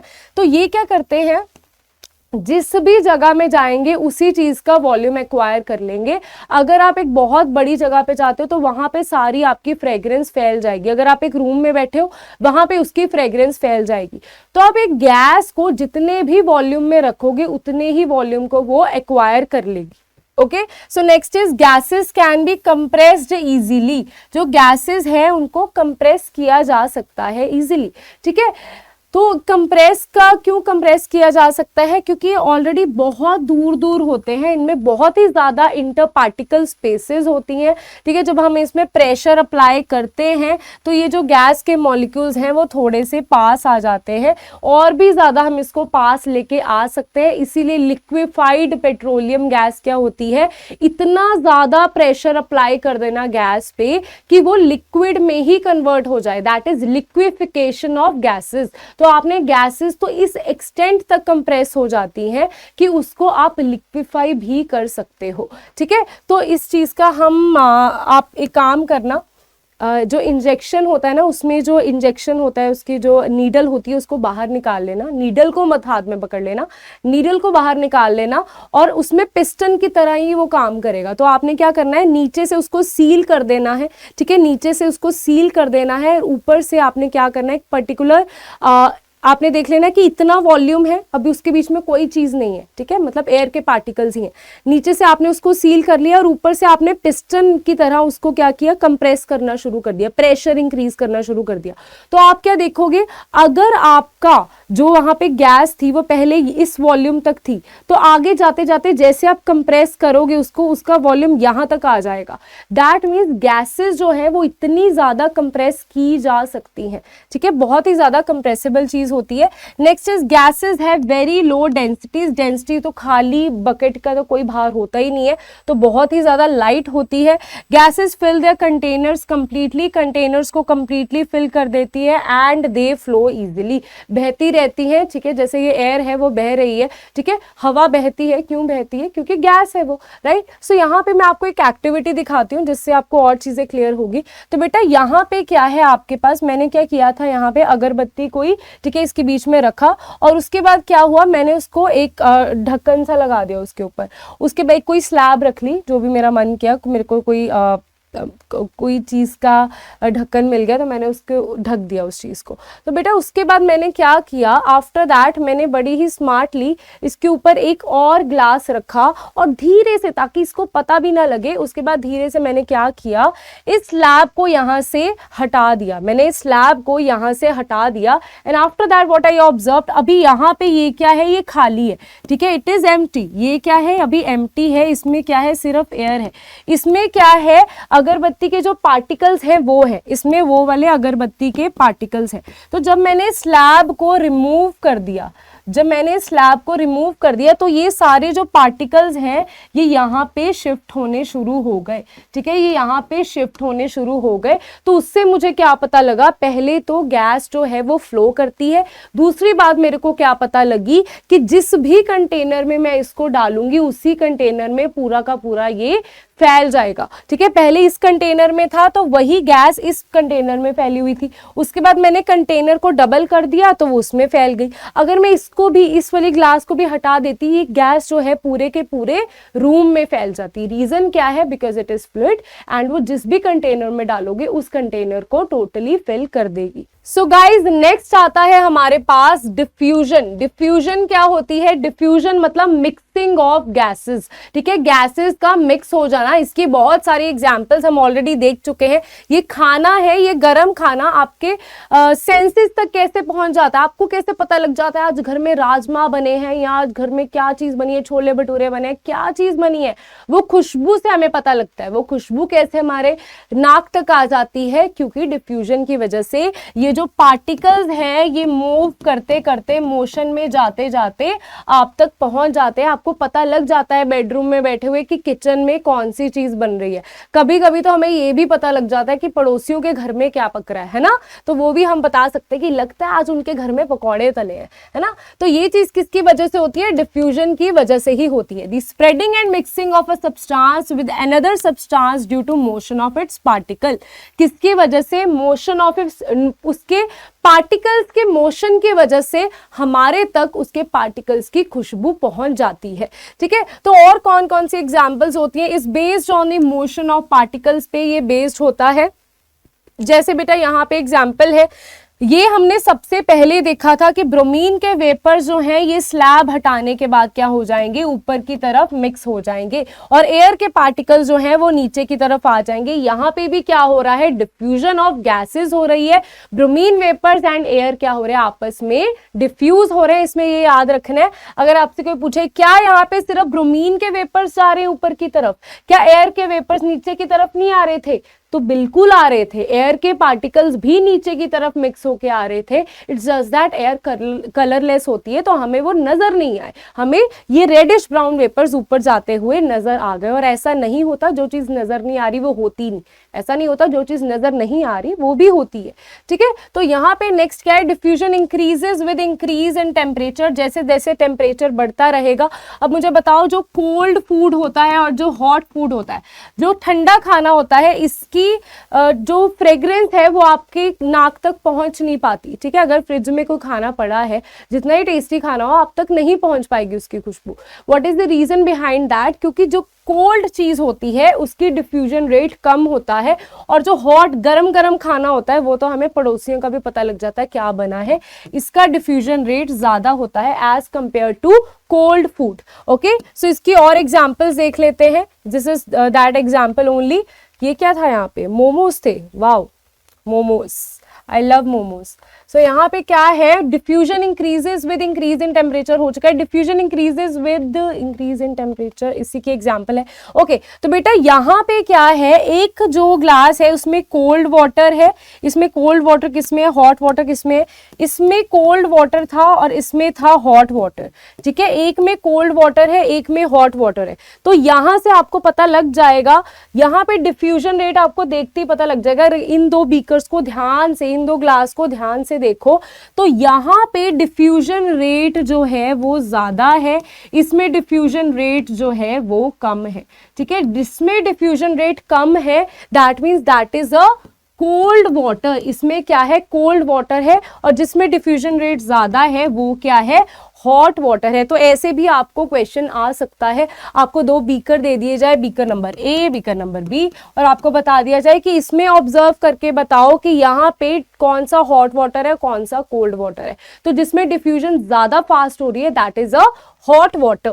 Next is diffusion in gases. यहाँ पे गैसेस की डिफ्यूजन है, आपको ये दिखती, यहाँ पे नजर भी आ ही रहा होगा कि कैसे यहाँ पे डिफ्यूजन हो रही है, एयर के बीच में गैसेस कैसे डिफ्यूज हो रही है, मिक्स हो रहे हैं। तो ये क्या है? परफ्यूम जो है आप लगाते हो वो कैसे आपके तक फ्रेग्रेंस आ जाती है? डिफ्यूजन की वजह से ही आती है। Next is diffusion in liquids. क्या है बच्चा? वही चीज है, लिक्विड में कैसे डिफ्यूजन हुई है। पहले हम यहाँ पे पोटाशियम परमैंगनेट मैंने बीच में डाला और ये क्या है? फैल गया। तो ये क्या है? डिफ्यूजन ही है, मिक्सिंग ही है। Next is diffusion of gases in liquid. Very very very important. इसकी क्या एग्जाम्पल होगी? आप कोक की बॉटल है, ठीक है, उसमें क्या होता है? कोका कोला, कोई भी आप कोक पी रहे हो, ठीक है, उस बॉटल बहुत ही बेकार सी बनाई है मैंने। तो बेटा कोक की बॉटल में क्या होता है, कार्बोनिक एसिड मतलब कार्बन डाइऑक्साइड जो है, ठीक है, वो डिसॉल्व होती है उस कोक में, ठीक है। Carbon dioxide which is a gas, तो ये क्या है, एक गैस होती है जो लिक्विड में डिसॉल्व होती है, ठीक है। तो यहां पे हम कैसे देख सकते हैं डिफ्यूजन किस चीज की करवाई हुई है हमने, गैस के बीच, लिक्विड के बीच में कार्बन डाइऑक्साइड गैस को डिसॉल्व करवाया हुआ है, तो that is diffusion of gases in liquid. इसके एग्जांपल आप क्या लिख सकते हो, Coke is the example. Next is यहां पे क्या नजर आ रहा है बेटा, बहुत ही इंपॉर्टेंट चीज है, ये क्या है, आपकी एक्वेटिक लाइफ है। एक्वेटिक लाइफ में क्या होंगे, एक्वेटिक प्लांट्स होंगे, है ना, एक्वेटिक प्लांट्स होंगे और एक्वेटिक एनिमल्स, एक्वेटिक लाइफ भी होगी, तो हम इसे in general form aquatic animals लिख देते हैं। ओके, प्लांट्स भी होंगे, एनिमल्स भी होंगे। प्लांट्स जो होते हैं वो क्या करते हैं, ऑक्सीजन एंड कार्बन डाइऑक्साइड को, ये ऑक्सीजन को क्या करते हैं, एक्सहेल आउट करते हैं, ठीक है। ये क्या करेंगे, कार्बन डाइऑक्साइड को एक्सहेल आउट करेंगे एंड ऑक्सीजन को इनटेक करेंगे, ठीक है। इस तरीके से अगर यहाँ पे प्लांट्स जो है वो ऑक्सीजन को दे रहे हैं, एक्सहेल कर रहे हैं, तो यहाँ पे प्लांट्स ने क्या किया, ऑक्सीजन को एक्सहेल किया। अगर यहाँ पे जो ये ऑक्सीजन गैस है लिक्विड में डिसॉल्व ही नहीं होगी, पानी में डिसॉल्व ही नहीं होगी, तो वहां पे फिर उसके बाद कैसे ये लिक्विड, तो ये गैस तो बाहर निकल जाएगी अगर ये डिसॉल्व नहीं होगी। अगर ये डिसॉल्व हो पाती है, डिफ्यूज हो पाती है लिक्विड में, इसी वजह से जो ऑक्सीजन का मॉलिक्यूल है जो प्लांट ने एक्सहेल आउट करा, वो इस लिक्विड में पानी के बीच में रह जाता है। उसके बाद जो एक्वेटिक लाइफ है, एक्वेटिक एनिमल्स हैं, वो इसको इनहेल करते हैं एंड वो कार्बन डाइऑक्साइड को रिलीज करते हैं, और कार्बन डाइऑक्साइड से फिर क्या होता है, इसी तरीके से ये प्रोसेस चलता रहता है। पीछे रीजन क्या है, क्योंकि गैस जो है लिक्विड में डिसॉल्व होती है, इसी वजह से ये सारा प्रोसेस कंटिन्यू हो रहा है। Next is diffusion in solids. Solids के बीच में डिफ्यूजन कैसे, ब्लैक बोर्ड के ऊपर आप कुछ लिख के चले गए, ठीक है, जून जुलाई की छुट्टियां आ गई, आपने लिख के चले गए हैप्पी हॉलीडेज, ठीक है। उसके बाद जब आप 2 महीने के बाद आए, आप बहुत कोशिश कर रहे हो उसको रब करने की, बट वो इरेज ही नहीं हो रहा। व्हाट इज द रीजन, क्योंकि जो सॉलिड इन सॉलिड डिफ्यूजन हो चुकी है, that means solid in solid diffusion हो चुकी है। जो आपका चौक है वो ब्लैक बोर्ड में बिल्कुल डिफ्यूज हो चुका है। अभी आपको बहुत ही ज्यादा अच्छे तरीके से उसे साफ करना पड़ेगा, तभी वो साफ होगा, इजिली साफ नहीं होगा। और ये वाली जो डिफ्यूजन होती है बहुत ही ज्यादा स्लो होती है, इसलिए इसको 1-2 महीने हो गए डिफ्यूज करने में। ओके, सो नेक्स्ट बेटा हमारे पास आता है change of temperature. Next topic आता है चेंज ऑफ टेम्परेचर। अभी तक हमने डिफ्यूजन तक सारा टॉपिक कंप्लीट कर लिया है। अभी हम देखेंगे कैसे चेंज, देखो चेंज इन टेम्परेचर का मैं तुम्हें कंसेप्ट बताती हूँ बेटा। यहाँ पे हमने क्या पढ़ना है, हमने 3 स्टेट्स पढ़ी हैं, सॉलिड, लिक्विड एंड गैस, ठीक है। हमने 3 स्टेट्स पढ़ी हैं, सॉलिड, लिक्विड एंड गैस। अभी हम देखेंगे कैसे हम एक स्टेट को दूसरी स्टेट में बदल सकते हैं, फिर लिक्विड को गैस में बदल सकते हैं, फिर गैस को लिक्विड में बदल सकते हैं, फिर लिक्विड को सॉलिड में बदल सकते हैं। कैसे हम सॉलिड को गैस में बदल सकते हैं और गैस को सॉलिड में बदल सकते हैं। तो ये सारे प्रोसेस, मतलब एक स्टेट से दूसरी स्टेट में कैसे जाना है, वो अभी हम पढ़ने वाले हैं। एंड मोर ओवर इसके लिए हम पहले जो तरीका है वो क्या पढ़ेंगे, टेम्परेचर बदल के कैसे हम एक स्टेट से दूसरी स्टेट में जा सकते हैं। चेंज का मतलब क्या होता है, या तो आप टेम्परेचर इंक्रीज करोगे, ठीक है, या आप टेम्परेचर क्या करोगे, डिक्रीज करोगे। या तो आप टेम्परेचर इंक्रीज करोगे या आप टेम्परेचर को डिक्रीज करोगे। अगर आप टेम्परेचर को इंक्रीज करते हो कैसी स्टेट्स में बदलाव आएगा, और टेम्परेचर को डिक्रीज करते हैं तो कैसे बदलाव आएगा, अभी हम वो चीज देखते हैं। तो बेटा अब देखते हैं टेम्परेचर इंक्रीज और डिक्रीज करने से कैसे हम स्टेट्स में बदलाव लेके आ सकते हैं। So first is how to convert solid to liquid. Solid substance मतलब जो उसके पार्टिकल्स हैं वो बहुत ही ज्यादा क्लोज है, ठीक है, इस तरीके का उसका स्ट्रक्चर है। इस तरीके के स्ट्रक्चर में जो पार्टिकल्स हैं वो आपस में जुड़े हुए हैं, और हमने सॉलिड से लिक्विड में कन्वर्ट करना है, मतलब पार्टिकल्स की जो इंटरमॉलिक्यूलर स्पेस है वो इंक्रीज हो जाएगी, फोर्स ऑफ अट्रैक्शन उनमें कम हो जाएगा। ये हम देख पा रहे हैं, this is solid and this is a liquid, ठीक है, ये चीज हम देख पा रहे हैं। तो बताओ ये कैसे पॉसिबल है? अगर मैं उसको टेम्परेचर देती हूँ, अगर बस में आग लग जाती है तो अब भागोगे ना, वैसे यहाँ पे अगर मैं टेम्परेचर को क्या करती हूँ, इंक्रीज करती हूँ, तो जाके ये जो मॉलिक्यूल्स है इधर उधर भागना शुरू कर देंगे, इनकी काइनेटिक एनर्जी इंक्रीज हो जाएगी एंड इनकी फोर्स ऑफ अट्रैक्शन जो है वो क्या हो जाएगी, डिक्रीज हो जाएगी। इनमें स्पेस जो है इंटर पार्टिकल वो क्या हो जाएगी, इंक्रीज हो जाएंगी। ओके, सो ऐसे क्या होता है, इसी प्रोसेस को जब हम सॉलिड से लिक्विड में कन्वर्ट करते हैं बेटा, बताओ जब आइस वाटर में कन्वर्ट होती है तो हम उसको क्या बोलते हैं? जब आपके पास एक आइसक्रीम है, हम सोचते हैं फटाफट इसको खा लेते हैं, लेकिन ये पिघल जाएगी। पिघलने को हम क्या बोलते हैं? पिघलने को क्या बोलते हैं हम? बहुत ही नॉर्मल सी भाषा में हम क्या बोलते हैं? मेल्टिंग। और उसी मेल्टिंग को हम केमिस्ट्री की लैंग्वेज में भी मेल्टिंग ही बोलते हैं, कोई और इसका डिफरेंट नाम नहीं है। तो सॉलिड से लिक्विड हमारी आम भाषा में और केमिस्ट्री की लैंग्वेज में क्या है? Melting of any solid to liquid. So next is, यहाँ पे नेक्स्ट आता है बेटा मेल्टिंग पॉइंट की डेफिनेशन क्या है? मेल्टिंग पॉइंट क्या होता है? The temperature at which solid substance melts, solid substance जिस टेम्परेचर पे मेल्ट करता है and changes to liquid at atmospheric pressure. ये बहुत ही ज्यादा जरूरी टर्म है कि एटमॉस्फेरिक प्रेशर में, ठीक है, जितना हमारे एटमॉस्फेयर में जो भी प्रेशर है उस टाइम पे, एटमॉस्फेरिक प्रेशर में एक सॉलिड लिक्विड से कन्वर्ट होने के लिए कितना टेम्परेचर लेता है। जैसे हमारे पास वाटर है, ठीक है, वाटर है, वाटर लगा लो, जैसे आइस है हमारे पास, आइस एक सॉलिड फॉर्म है ऑफ वाटर, ठीक है। तो आइस जब सॉलिड वाटर में कन्वर्ट होगी, लिक्विड में कन्वर्ट होगी, तो ये कितने टेम्परेचर पे होगी? 0 डिग्री सेल्सियस पे ये मेल्ट हो जाएगी। ओके गाइस, तो नेक्स्ट है इसके बाद अगर हम आयरन की बात करें, उसका टेम्परेचर अराउंड 1500 डिग्री सेल्सियस तक जाता है। ये फर्क होता है डिफरेंट सब्सटेंसेस का, डिफरेंट मेल्टिंग पॉइंट होता है, okay, depending upon the force of attraction between them. Next is liquid to gas. Liquid to gas बेटा वही चीज है, लिक्विड के पार्टिकल्स इतनी दूरी पर है और गैस के पार्टिकल्स तो मतलब बिल्कुल ही बहुत ही ज्यादा दूर दूर है, ठीक है। तो ये क्या है, हमारे पास लिक्विड है और ये क्या है, हमारे पास गैस है। जब लिक्विड टू गैस कन्वर्ट होते हैं, पानी को उबालना, क्या होता है? पानी को उबालना, दैट मीन्स हम उसको क्या बोलते हैं? बॉइलिंग, ठीक है। हमारी भाषा में इसे क्या बोला जाता है? बॉइलिंग बोला जाता है। जब भी एक चीज लिक्विड टू गैस में कन्वर्ट होती है, आपने पानी रखा, ठीक है, और पानी क्या कर दिया? उसको हीट दे दिया, उसका टेम्परेचर इंक्रीज कर दिया, टेम्परेचर इंक्रीज किया, काइनेटिक एनर्जी इंक्रीज करी, वही सारी चीजें होंगी, ठीक है। स्पेस इनमें क्या हो जाएगी? ज्यादा हो जाएगी, अट्रैक्शन कम हो जाएगी। एक स्टेट ऐसी आएगी कि अट्रैक्शन इतनी ज्यादा कम हो जाएगी, काइनेटिक एनर्जी इतनी बढ़ जाएगी कि वो लिक्विड टू गैस में ही कन्वर्ट हो जाएगा। उसी चीज को हम क्या बोलते हैं? अभी क्या हो चुका है, ये चीज बॉईल हो चुकी है। हमने जब पानी को गर्म करते हैं, हम देखते हैं उसमें से वेपर्स निकलते हैं, राइट। तो इसी वजह से इस चीज को क्या बोलते हैं? उन्हीं ये गैसेस को ही हम क्या बोलते हैं कि वेपर्स निकल चुके हैं, ठीक है। और इसी वजह से बॉइलिंग को क्या बोला जाता है? वेपराइजेशन बोला जाता है, ठीक है। क्या बोला जाता है? वेपराइजेशन बोला जाता है। बॉइलिंग और वेपराइजेशन दोनों सेम चीजें होती है।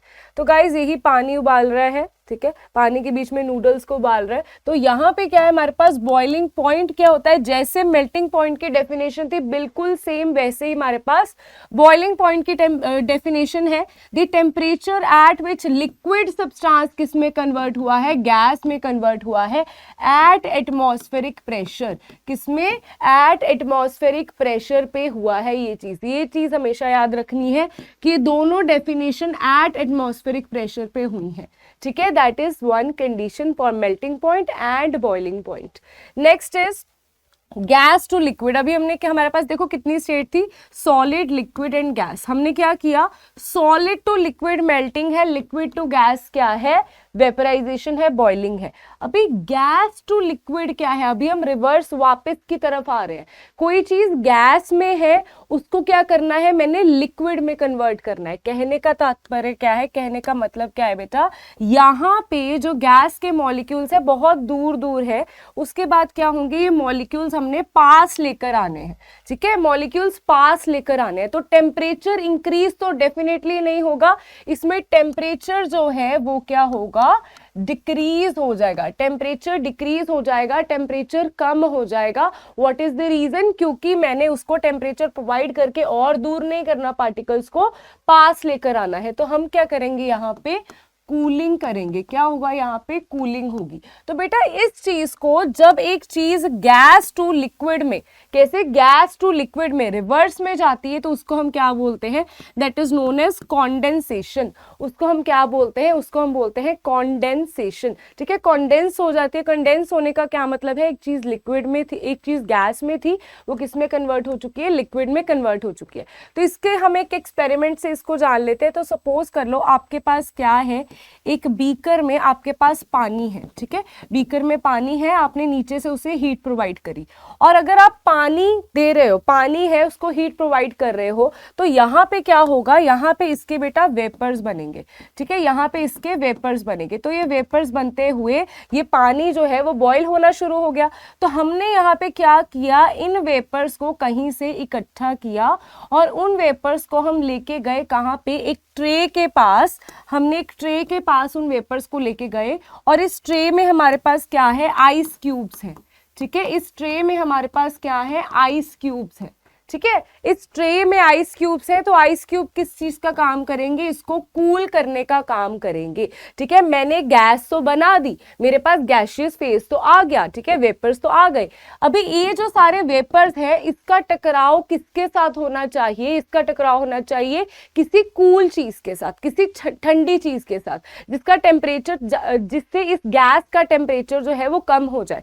तो पहले एटमॉस्फेयर में थी, इसका एक टेम्परेचर था, फिर वो किससे टकराएगी? ये आइस क्यूब से टकराएगी, और इसका टेम्परेचर कम हो जाएगा, एंड ये कंडेंस हो जाएगी। ठीक है, तो यहाँ पे जो ये गैस है, ये क्या हो जाएगी? यहाँ पे टप टप करके पानी आना शुरू हो जाएगा, क्योंकि वही वेपर्स लिक्विड में कन्वर्ट हो जाएंगे। इस चीज को आप अपनी डेली लाइफ में ऑब्जर्व करते हो। फ्रीजर से क्या निकालो? बॉटल। ठीक है, बॉटल आपने फ्रीजर से निकाली, आप क्या देखोगे? बॉटल के बाहर पानी आना शुरू हो जाता है। तो क्या हुआ? वो पानी कहाँ से आया? बेटा वो पानी कहां से आया? आपके आसपास ना एटमॉस्फेयर में है वाटर वेपर्स। ठीक है, हमारे एटमॉस्फेयर में क्या है? हमारे पास क्या है? वाटर वेपर्स है। क्या है? वाटर वेपर्स है। तो ये जो वाटर वेपर्स होते हैं ना, ये पहले नॉर्मल टेम्परेचर पे है। जैसे ही आपने बॉटल को बाहर निकाला, वो वाटर वेपर्स किससे टकराएंगे? उस बॉटल से टकराएंगे। सपोज कर लो ये वो बॉटल है जो मैंने फ्रीजर से निकाली, और यहाँ पे वाटर वेपर्स हैं जो इस बॉटल से टकराएंगे। जब वो इस बॉटल से टकराएंगे, उनका टेम्परेचर कम हो जाएगा, वो कूल हो जाएंगे। और जब भी किसी गैस का टेम्परेचर कम हो जाता है, वो कूल हो जाती है, तो वो किस में कन्वर्ट हो जाती है? लिक्विड में कन्वर्ट हो जाती है। इसी वजह से हमें बॉटल के बाहर वो पानी सा नजर आ जाता है। ठीक है, वो बॉटल को स्वेटिंग नहीं हुई है, वो क्या हुआ है? वाटर वेपर जो हमारे एटमॉस्फेयर में है वो कंडेंस हो चुके हैं। ओके गाइस, तो यही चीज है। इसके बाद आता है बेटा हमारे पास गैस टू लिक्विड। ठीक है, जैसे हमारे पास सॉलिड, लिक्विड, गैस की बात कर रहे थे, गैस टू लिक्विड तो आ गए हम। नहीं, ये चीज तो हाँ हमने कर ली है। एक मिनट बेटा, एक मिनट। हाँ, तो यही चीज है जिसकी मैं बात कर रही थी। सर्दियां होती है, सर्दियों में ठंडी, अभी बहुत ठंड है, तो आप क्या देखोगे? कार या विंडोज के जो शीशे होते हैं ना, वहां पे क्या देखोगे? इस तरीके का कुछ बन जाता है। ठीक है, ऐसे पानी सा आ जाता है। What is the reason behind that? बाहर हमारे एटमॉस्फेयर में वाटर वेपर्स है, ठंडी हो चुकी है। ठीक है, तो जो हमारा शीशा है, ठीक है, वो भी क्या होगा? वो उसका टेम्परेचर बहुत कम होगा, वो बहुत ही ज्यादा कूल होगा। ठीक है, इसका टेम्परेचर बहुत ही ज्यादा कम होगा। तो ये जो कम टेम्परेचर वाली चीज है, इस पे वाटर वेपर टकराएंगे एंड किस में कन्वर्ट हो जाएंगे? गैस टू लिक्विड में कन्वर्ट हो जाएंगे। इसी वजह से हमें कुछ इस तरीके का सीन देखने को मिलता है। ओके गाइस, तो हमारी डेली लाइफ में हम ये चीजें आम देखते रहते हैं, और बच्चों के दिमाग में ये सारे क्वेश्चंस भी आते रहते हैं। ओके बेटा, एक चीज यहाँ पे रह गई है, आई थिंक मैं स्लाइड ऐड करना भूल गई, तो मैं यहीं पे डाल देती हूँ। तो देखो, और हमारे पास क्या चीज होती है? एक और चीज होती है, that is liquid to solid. That is liquid to solid. तो बेटा लिक्विड टू सॉलिड क्या होती है? Liquid to solid is freezing. ठीक है, लिक्विड टू सॉलिड क्या होती है? फ्रीजिंग ऑफ टेम्परेचर होती है। ठीक है, तो फ्रीजिंग कैसे करते हैं? जब भी हमने पानी को हम फ्रीजर में रखते हैं, तो वो क्या होता है? फ्रीजिंग होती है। उसी चीज को हम बोल रहे हैं, क्या हो रहा है? लिक्विड टू किस में कन्वर्ट हो रहा है? सॉलिड में कन्वर्ट हो रहा है। एक मिनट बेटा, लिक्विड टू सॉलिड में कन्वर्ट हो रहा है, उस चीज को हम क्या बोलते हैं, फ्रीजिंग बोलते हैं। इसमें भी हम टेम्परेचर को कम ही करते हैं, ठीक है। हम अपनी गर्मियों में तो हम आइस क्यूब्स जमाते ही हैं, ठीक है, फ्रिज में रखते हैं, तो वहां पे क्या हो रहा है, टेम्परेचर कम है, पानी जो है किस में कन्वर्ट हो जाएगा, सॉलिड में कन्वर्ट हो जाएगा। Okay, this is very very easy, इसकी और डिटेल में तो हमें नहीं जाना। ओके, सो नेक्स्ट हम पढ़ते हैं latent heat. That is very important topic and बच्चे इस चीज से बहुत ही ज्यादा डर जाते हैं। लेटेंट हीट क्या होती है, ठीक है, लेटेंट हीट के टॉपिक से बहुत ही ज्यादा डर जाते हैं बच्चे, लेकिन लेटेंट हीट बहुत ही प्यारी सी हीट है। इसमें क्या होता है, ये हीट हिडन होती है। लेटेंट का मतलब क्या होता है बेटा, लेटेंट का मतलब होता है हिडन, ठीक है, जो चीज छुपी हुई होती है। लेटेंट का मतलब ही है हिडन, जो हीट छुप चुकी है। छुपने का क्या मतलब है, छुपने का क्या मतलब है, भाई सपोज कर लो आपके पास एक बीकर है, उस बीकर में आपके पास है आइस क्यूब्स, ठीक है, आपके पास क्या है, आइस क्यूब्स है। नीचे से आपने इसको हीट प्रोवाइड करी, नीचे से आपने हीट प्रोवाइड करी, आइस क्यूब्स हैं, आइस क्यूब्स क्या होंगे, अभी मेल्ट होने शुरू हो जाएंगे। आपने साथ में ही क्या रखा हुआ है, एक थर्मामीटर रखा हुआ है, यहाँ पे आपने एक थर्मामीटर रखा हुआ है। तो आपने क्या ऑब्जर्व किया, एक particular temperature that is 0 degree Celsius तक, ठीक है, जहां तक उसका मेल्टिंग पॉइंट है, उस मेल्टिंग पॉइंट तक तो थर्मामीटर में टेम्परेचर क्या हो रहा है, इंक्रीज हो रहा है, क्योंकि मैं यहां से क्या प्रोवाइड कर रही हूं, हीट प्रोवाइड कर रही हूं। तो हीट प्रोवाइड करने से होना क्या चाहिए, हीट प्रोवाइड करने से मेरे पास टेम्परेचर इंक्रीज होना चाहिए, ठीक है। तो वो टेम्परेचर इंक्रीज होता है but till 0 degree Celsius, that means melting point तक, ठीक है, जब तक उसका मेल्टिंग पॉइंट आता है तब तक वो इंक्रीज हो रहा है, बट मेल्टिंग पॉइंट पे आके थर्मामीटर का टेम्परेचर जो है वो कांस्टेंट हो जाता है, वो और बढ़ता नहीं है, ठीक है। तो यहां पे अभी क्या हो रहा है, ऐसा क्यों हो जाता है, यहां पे अभी इसी वजह से हम इसको बोलते हैं लेटेंट हीट। अभी भी हीट प्रोवाइड कर रहे हैं, लेकिन वो हीट कहीं पे जाके छिप गई है, कहीं पे जाके हाइड हो चुकी है, ठीक है, उसने कहीं पे जाके खुद को छिपा लिया है। तो 0 degree Celsius melting point achieve करने के बाद जो हमारी हीट है, जो हम अभी भी प्रोवाइड कर रहे हैं, वो थर्मोमीटर में हमें नहीं दिख रही, उसका इफेक्ट हमें थर्मोमीटर में नहीं दिख रहा। दैट मीन्स वो हीट कहीं ना कहीं तो जाके और काम कर रही है, वो टेम्परेचर को इंक्रीज करने का काम नहीं कर रही, वो कुछ और ही काम में लग गई है। वो और दूसरा काम कौन सा है, हम उसको पहले जानते हैं। तो पहले आपको क्या चीज समझनी है, लेटेंट हीट होती क्या है, जब भी कोई चीज हाइड हो जाती है, हम उसको हीट प्रोवाइड कर रहे हैं बट हीट जो है वो नजर नहीं आ रही है, ठीक है, वो हमें थर्मोमीटर में नजर नहीं आ रही है, उसी चीज को हम लेटेंट हीट बोलते हैं।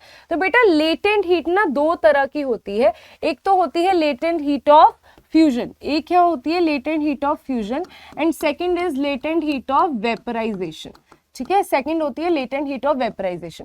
फ्यूजन का क्या मतलब होता है, what is latent heat of fusion, fusion क्या होती है, जब हमारे पास सॉलिड टू लिक्विड में कन्वर्ट होता है। वेपराइजेशन क्या होती है, लिक्विड टू गैस में कन्वर्ट होता है। Okay, this is fusion, this is vaporisation. अभी हम देखते हैं कि भाई ऐसा हुआ क्यों, what is the reason, what is the reason for that, क्या इसके पीछे रीजन है कि लेटेंट हीट जो है वो थर्मोमीटर में हमें नजर नहीं आ रही, उसका टेम्परेचर नहीं हो रहा, ठीक है। तो देखो ये रहे हमारे पास सॉलिड के पार्टिकल्स, ठीक है, सॉलिड के पार्टिकल्स, जैसे मैं आइस क्यूब का समझ रही हूँ, ठीक है, मैंने क्या किया, इसको हीट प्रोवाइड करी, मैंने क्या किया, नीचे इसको हीट प्रोवाइड करी, और यहाँ पे इसकी कन्वर्जन किसमें होनी है, इसकी कन्वर्जन होनी है लिक्विड स्टेट में, ठीक है, मतलब इन्होंने आपस में दूर दूर चले जाना है, इसको काइनेटिक एनर्जी अपनी इंक्रीज करनी है। तो यहाँ पे होता क्या है, टिल मेल्टिंग पॉइंट, जब तक उसका मेल्टिंग पॉइंट अचीव नहीं हुआ तब तक तो वो क्या करे, जैसे आप पढ़ाई का मूड नहीं बनाते हो, एकदम से जब आपके पास पता लग जाता है कि अरे परसों एग्जाम है, तो इतना स्ट्रेस हो जाता है, उसके बाद तो आपको मतलब कोई होश नहीं रहता कि बस पढ़ाई करनी है, पढ़ाई करनी है, पढ़ाई करनी है, ठीक है। आई होप सो ऐसा ही हाल हो आपका, ठीक है। पेपर के 2 दिन पहले तो यार होना चाहिए, तब तो बनता है, इनफैक्ट अभी भी बनता है, ठीक है। तो यहाँ पे देखो हीट प्रोवाइड करी है आपने, जब आप हीट प्रोवाइड कर रहे हो टिल मेल्टिंग पॉइंट, तो वो अभी रेडी ही हो रहे हैं, वो भी मूड ही बना रहे हैं। किसी भी इंसान को चेंज पसंद नहीं होता, वैसे ही इनको चेंज नहीं पसंद है, तो अभी तक तो ये मूड ही बना रहे हैं कि हमें अपनी पोजीशन डायरेक्शन से हिलना पड़ेगा, ठीक है। टिल मेल्टिंग पॉइंट वो अभी तक मूड ही बना रहे हैं अपना, लेकिन जब मेल्टिंग पॉइंट आ जाता है, जैसे आपकी जब डेट शीट आ जाती है, आपको पता लग जाता है अब तो कुछ नहीं हो सकता, अब तो पढ़ना ही पड़ेगा, ठीक है। तो जब मेल्टिंग पॉइंट अचीव हो जाता है उस सब्सटेंस का, तब उनको क्या पता लगता है अब मैं कुछ नहीं कर सकता, अब तो मेरे को हिलना ही पड़ेगा। और वो चीज करने के लिए इनको क्या करना पड़ता है, अपने इंटर पार्टिकल स्पेसेस को दूर करना पड़ता है। उसके लिए इनकी काइनेटिक एनर्जी इंक्रीज होनी होती है।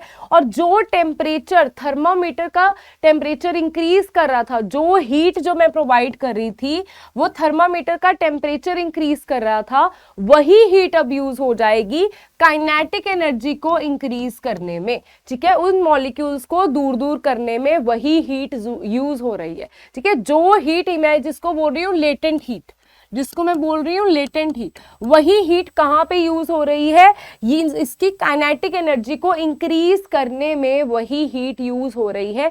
इसके बीच में जो फोर्स ऑफ अट्रैक्शन है उनको तोड़ने में वही टेम्परेचर यूज हो रहा है। इसी वजह से उस टेम्परेचर का इफेक्ट हमें थर्मोमीटर में नहीं नजर आ रहा, ठीक है। तो ये चीज है, आपसे कोई पूछे why latent heat is hidden, क्यों हमें वो नजर नहीं आ रही, क्यों नहीं नजर आ रही, क्योंकि अभी वही वाली हीट किसमें यूज हो रही है, फोर्स ऑफ अट्रैक्शन को ब्रेक करने में। काइनेटिक एनर्जी उसकी इंक्रीज हो जाती है ताकि वो एक स्टेट से दूसरी स्टेट में बदल जाए, कन्वर्ट हो जाए, सारे के सारे मॉलिक्यूल्स उसमें कन्वर्ट हो जाए। ओके गाइस, तो नेक्स्ट इसके बाद आता है बेटा, नेक्स्ट आता है हमारे पास इसके बाद why latent heat do not increase with temperature, वही सेम चीज है। तो यहाँ पे क्या है, मैंने आपको ये ऑलरेडी समझा दिया। आपके पास ये सॉलिड, ये लिक्विड के पार्टिकल्स है, ठीक है। अभी मैं वेपराइजेशन की बात कर लेती हूँ। आपके पास लिक्विड के पार्टिकल्स हैं और ये गैस के पार्टिकल्स हैं, सेम वही चीज होगी। यहाँ पे भी फोर्स ऑफ जो अट्रैक्शन है उसको तोड़ना है, ठीक है। इसके इंटर पार्टिकल स्पेसेस को इंक्रीज करना है, काइनेटिक एनर्जी को बढ़ाना है। तो वही वाली इसकी हीट किस में यूज हो जाएगी, फोर्स ऑफ अट्रैक्शन को तोड़ने में यूज हो जाएगी, ताकि एक स्टेट दूसरी स्टेट में कन्वर्ट हो सके। ओके, बट ये याद रखना है till melting point and till boiling point temperature बढ़ेगा, उसके बाद जाके वो कांस्टेंट हो जाएगा। जब तक सारा का सारा आइस पानी में कन्वर्ट हो जाता है और जब तक सारा का सारा पानी गैस में कन्वर्ट नहीं हो जाता, टेम्परेचर कांस्टेंट रहने वाला है। ओके गाइस, तो काफी इजी टॉपिक था लेटेंट हीट ऑफ फ्यूजन। अभी इसकी कुछ एप्लीकेशन है जिसपे क्वेश्चंस पूछे जा सकते हैं। लेटेंट हीट ऑफ फ्यूजन में जैसे मैंने आपको बताया, फ्यूजन क्या होती है, सॉलिड टू लिक्विड में जब चीज कन्वर्ट हो रही है। Latent heat of fusion is quantity of heat, वो क्वांटिटी हीट की किसमें, जूल्स में, ठीक है। किसमें, ये एसआई यूनिट है, in joules, required to convert 1 kilogram, कितना, 1 kilogram of solid to liquid. आपके पास 1 किलोग्राम ऑफ सॉलिड है, आप उसको लिक्विड में कन्वर्ट कर रहे हो, तो आपको कितनी हीट चाहिए इन जूल्स, उसको हम क्या बोलते हैं, उसको हम बोलते हैं latent heat of fusion. Without any change in temperature, temperature तो उसका बढ़ेगा ही नहीं, क्योंकि टेम्परेचर बढ़ना कहां से होगा, थर्मोमीटर में दिख जाएगा, ठीक है। टेम्परेचर बढ़ने की बजाय क्या होगा, हीट किस में यूज होगी, इस चीज को सॉलिड टू लिक्विड में कन्वर्ट करने में यूज होगी। तो इस चीज को भी बेटा अच्छे से ये चीज मत भूलना, without any change in temperature, temperature जो है उसमें कोई भी चेंज नहीं होना चाहिए। और ये किस में होनी चाहिए, जूल्स में होनी चाहिए, ये होना चाहिए 1 किलोग्राम में, ठीक है। तो ये है इसकी डेफिनेशन, इस डेफिनेशन को ध्यान से देख लो। सेम हमने डेफिनेशन अप्लाई कर देनी है किसमें, लेटेंट हीट ऑफ वेपराइजेशन में। रुको, लेटेंट हीट ऑफ वेपराइजेशन में सेम डेफिनेशन है। The latent heat of vaporisation क्या होती है, लिक्विड टू गैस कन्वर्ट होना है। तो कितनी quantity of heat in joules हमें चाहिए, लिक्विड टू गैस कन्वर्ट करना है 1 किलोग्राम ऑफ लिक्विड को without any change in temperature. तो सेम वही चीज है, लेटेंट हीट ऑफ वेपराइजेशन की भी सेम ही डेफिनेशन है।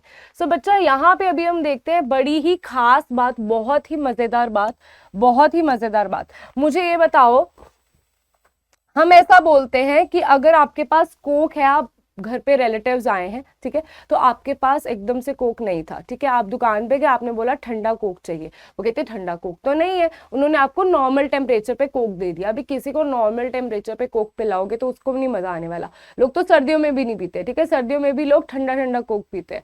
तो यहाँ पे आपके दिमाग में क्या आएगा कि मैं क्या करूँ, क्या मैं कोक के बीच में पानी डाल दूं एट 0 डिग्री सेल्सियस, कि अगर मेरे पास 0 डिग्री सेल्सियस का पानी है तो मैं वो डाल दूं, या मैं आइस डालूं एट 0 डिग्री सेल्सियस, क्योंकि टेम्परेचर तो सेम ही है। ये पानी है, दिस इज वाटर, ठीक है, ये वाटर है और ये क्या है, आइस। अभी टेम्परेचर तो सेम ही है, अभी अकॉर्डिंगली अगर टेम्परेचर सेम है तो दोनों को सेम ठंडक प्रोवाइड करनी चाहिए, बट ऐसा नहीं होता, ठीक है। आप क्या करते हो, हम वाटर एट 0 डिग्री सेल्सियस को कोक के बीच में नहीं डालते, हम क्या डालते हैं, आइस क्यूब्स को डालते हैं, ठीक है। हम किसको डालते हैं, ice cubes at 0 degree Celsius को डालते हैं। सिमिलरली अगर आपके हाथ पे बर्न्स हो चुके हैं, कुछ जल चुका है, तो इंस्टेंट आपका क्या होता है कि हम फटाफट बर्फ जो है उसके ऊपर लगा लेते हैं। तो बर्फ, आइस क्यूब्स हम क्यों लगाते हैं, ताकि हमें ठंडक प्रोवाइड हो, ठीक है। अगर आप पानी एट 0 डिग्री सेल्सियस के बीच में अपना हाथ रख दोगे तब ज्यादा फायदा होगा, या आप आइस क्यूब्स को रखोगे तब फायदा होगा। तो बेटा फायदा होता है जब आप आइस क्यूब्स को रखते हो, तब हमारे पास ज्यादा फायदा होता है, ठीक है। अभी आंसर तो मैंने बता दिया, but what is the reason behind this, क्यों मैं बोल रही हूँ कि ice cubes at 0 degree Celsius ज्यादा बेटर कूलिंग प्रोवाइड करते हैं as compare to liquid at 0 degree Celsius, as compare to water at 0 degree Celsius. तो बेटा इसके पीछे रीजन क्या है, इसके पीछे रीजन क्या है, ice at 0 degree Celsius is more effective in cooling than water at 0 degree Celsius. अभी सुनो, देखो हमारे पास क्या है, आइस है 0 डिग्री सेल्सियस पे, यहाँ पे है water at 0 degree Celsius, right. ये दो चीजें हैं, ice at 0 degree Celsius, water at 0 degree Celsius. मुझे बताओ कि लेटेंट हीट क्या थी। अब लेटेंट हीट में क्या करते हैं, आइस को किस में कन्वर्ट करते थे, वाटर में कन्वर्ट करते थे। और आइस को क्या चाहिए होती है वाटर में कन्वर्ट होने के लिए, जब आइस है आपके पास 0 डिग्री सेल्सियस में, आप उसको हीट प्रोवाइड कर रहे हो, ठीक है। तो इसको क्या चाहिए होती है, इसको लेटेंट हीट चाहिए होती है। कौन सी, लेटेंट हीट ऑफ फ्यूजन चाहिए होती है। ये सॉलिड टू लिक्विड कन्वर्ट हो रहा है, तो इसे क्या चाहिए होती है, लेटेंट हीट ऑफ फ्यूजन चाहिए होती है to convert into ice at 0 degree Celsius to water at 0 degree Celsius. कहने का मतलब क्या है, हमारे पास आइस है 0 डिग्री सेल्सियस और हमारे पास वाटर है 0 degree Celsius.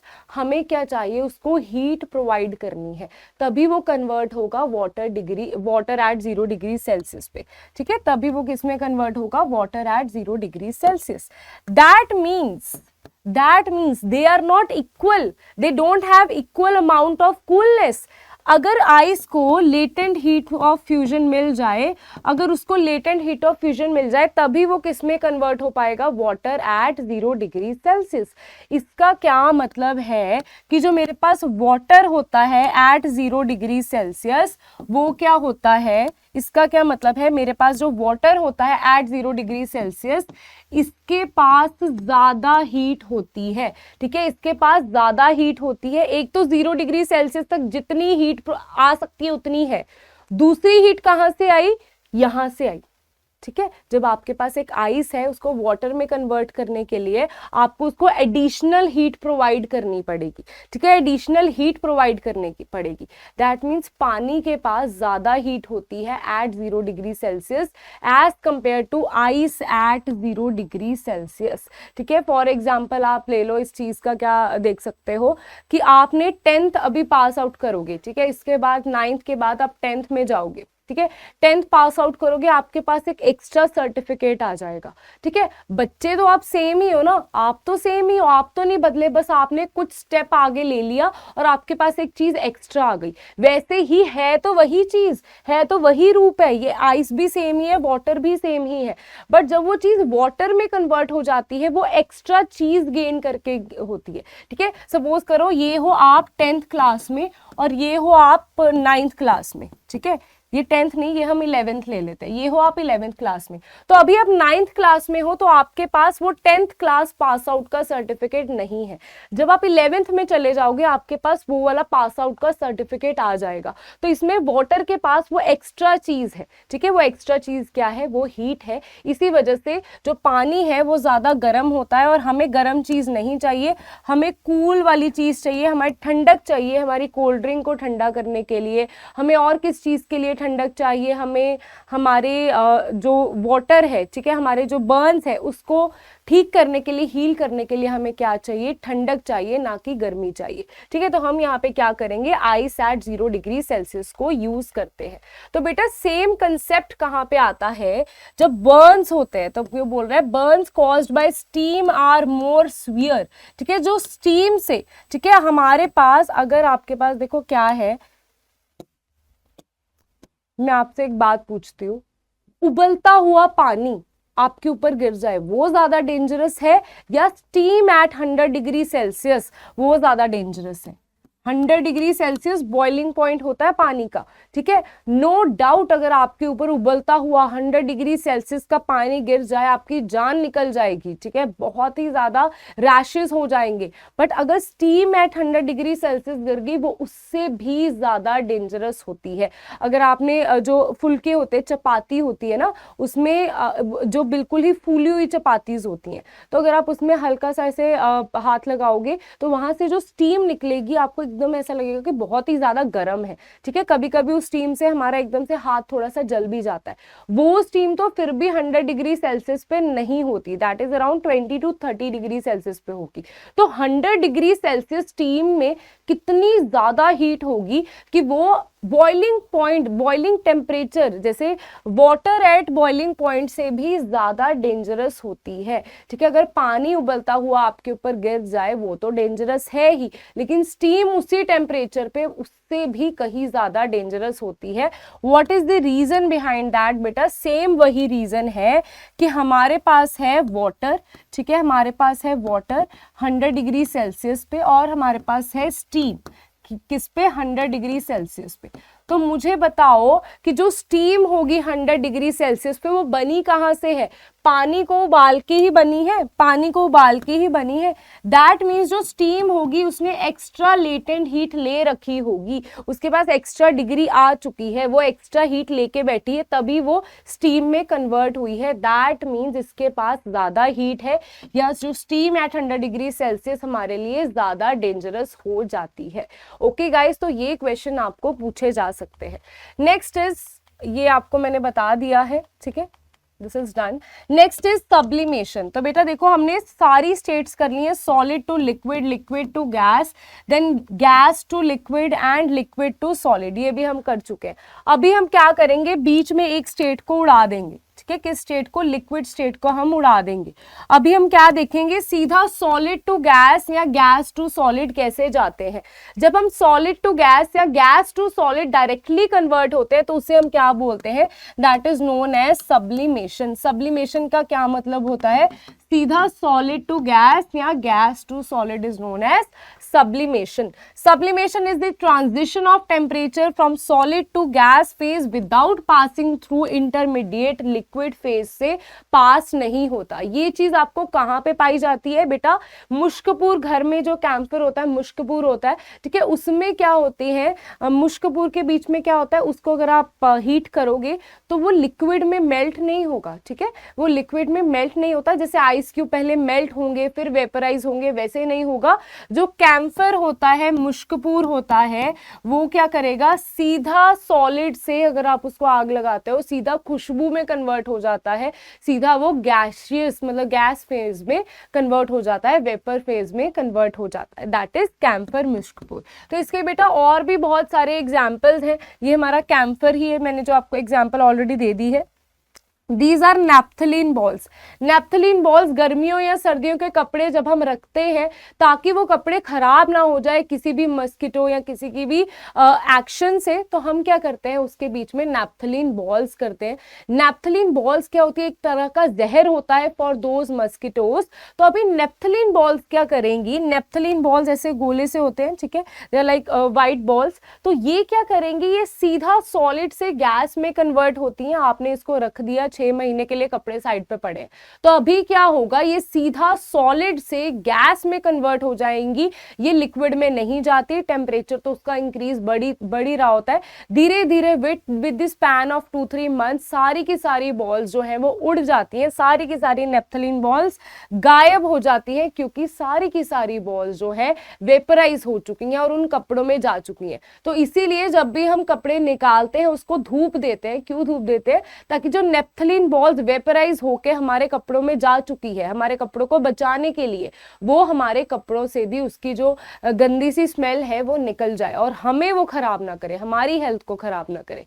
Okay, so next is हमारे पास आता है बेटा, दिस इज ड्राई आइस। ये है ड्राई आइस। तो ड्राई आइस क्या होती है, ड्राई आइस में बेटा क्या होता है, हमारे पास ड्राई आइस में सॉलिड कार्बन डाइऑक्साइड होती है। तो इसमें सॉलिड कार्बन डाइऑक्साइड सीधा गैशियस फॉर्म में कन्वर्ट हो जाती है। ये आपने देखा होगा बहुत सारे बड़े बड़े कॉन्सर्ट्स में क्या होता है, आपको एक ना धुआं सा नजर आता है, ठीक है, वो धुआं किस चीज का होता है, वो ड्राई आइस का धुआं होता है। क्योंकि ड्राई आइस अगर उन्होंने रखी होगी वहां पे, तो वो धीरे धीरे करते करते किसमें, सॉलिड से किसमें कन्वर्ट हो जाएगी, गैस में कन्वर्ट हो जाएगी, और हमें वही धुआं नजर आता है और हमें ऐसा लगता है ये क्लाउड से कैसे फॉर्म हुए। तो ये क्लाउड्स कैसे बनते हैं, ड्राई आइस की सब्लिमेशन की वजह से बनते हैं। नेक्स्ट चीज हमारे पास है, अगेन वही चीज है कि ये जो धुआं मैंने आपको बताया था ये कैसे बनता है, ये ड्राई आइस की सब्लिमेशन से हमारे पास बनता है।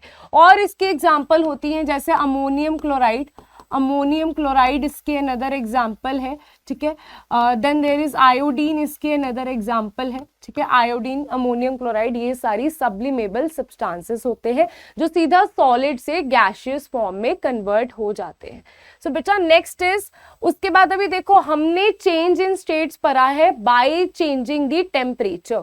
टेम्परेचर बदल के कैसे हम स्टेट्स को बदल सकते हैं, अभी हम क्या कर रहे हैं, अप्लाइंग प्रेशर। प्रेशर अप्लाई करके कैसे टेम्परेचर को बदला जा सकता है। ये है आपके पास एक बीकर और आपके पास यहाँ पे एक मैंने पिस्टन लगाया हुआ है, यहाँ पे कुछ है बेटा मॉलिक्यूल्स, ठीक है। यहाँ पे मैं 4 मॉलिक्यूल्स बना देती हूँ। उसके बाद मैंने क्या किया, इसके ऊपर मैंने प्रेशर लगाना शुरू कर दिया, ठीक है। मैंने इसके ऊपर प्रेशर लगाना शुरू कर दिया, ठीक है। प्रेशर लगाने पे क्या हुआ, मैंने इस चीज को, पहले इस वॉल्यूम तक था, मैंने इसको यहाँ तक, इस पिस्टन को यहाँ तक लेके आ गई, ठीक है। तो इसका प्रेशर लगाते लगाते मैं इसको यहाँ तक लेके आ गई। तो बेटा जो नंबर ऑफ मॉलिक्यूल्स हैं, नंबर ऑफ मॉलिक्यूल्स तो नहीं बदलेंगे, ठीक है। नंबर जो जितने लोग हैं वो 4 के 4 ही रह जाएंगे, बट यहाँ पे जगह बदल जाएगी। पहले वो खुले खुले बैठे थे, अभी क्या हो जाएंगे, वो टाइट हो जाएंगे। अभी मैं उस पर और भी ज्यादा प्रेशर इंक्रीज कर रही हूँ, मैंने प्रेशर यहाँ तक ले आई, ठीक है। बिल्कुल ही प्रेशर लो कर दिया, बहुत कम प्रेशर कर दिया, उनके पास तो कोई जगह ही नहीं बची। तो यहाँ पे ये जो मॉलिक्यूल्स हैं, 4 मॉलिक्यूल्स हैं, भीड़े भीड़े होके यहाँ पे बैठ जाएंगे, ठीक है। जितनी ज्यादा जगह उतना ज्यादा आप खुले से घूमोगे, ठीक है। अगर आप क्लास में बैठे हो, जगह कम है तो आप बड़े आराम से बैठोगे, ठीक है। अगर आपको प्लेग्राउंड में भेज दिया तो आप खुले खुले बड़े मजे से घूमोगे, ठीक है, क्योंकि जगह बहुत ज्यादा है। तो वही चीज है, यहाँ पे प्रेशर लगाने से, प्रेशर इंक्रीज करने से वॉल्यूम क्या हो रहा है, उस चीज का कम हो रहा है। तो यहाँ पे क्या हो जाएगा, जो बहुत सारे मॉलिक्यूल्स है, पहले मॉलिक्यूल्स खुले थे तो इनमें इंटर पार्टिकल स्पेस जो है वो ज्यादा थी। तो यहाँ पे क्या हो रहा है, इंटर पार्टिकल स्पेसेस जो है वो कम हो रही हैं। और जब इंटर पार्टिकल स्पेस चेंज होती है, कम होती है, हम इतना ज्यादा उस पर अगर प्रेशर अप्लाई कर दें कि वो इंटर पार्टिकल स्पेस इतनी कम हो जाए कि वो एक लिक्विड से एक सॉलिड में कन्वर्ट हो जाए, ठीक है। यहाँ पे मैंने क्या किया है, एक लिक्विड से एक सॉलिड में कन्वर्ट हो जाए, आप इस चीज को देख सकते हो।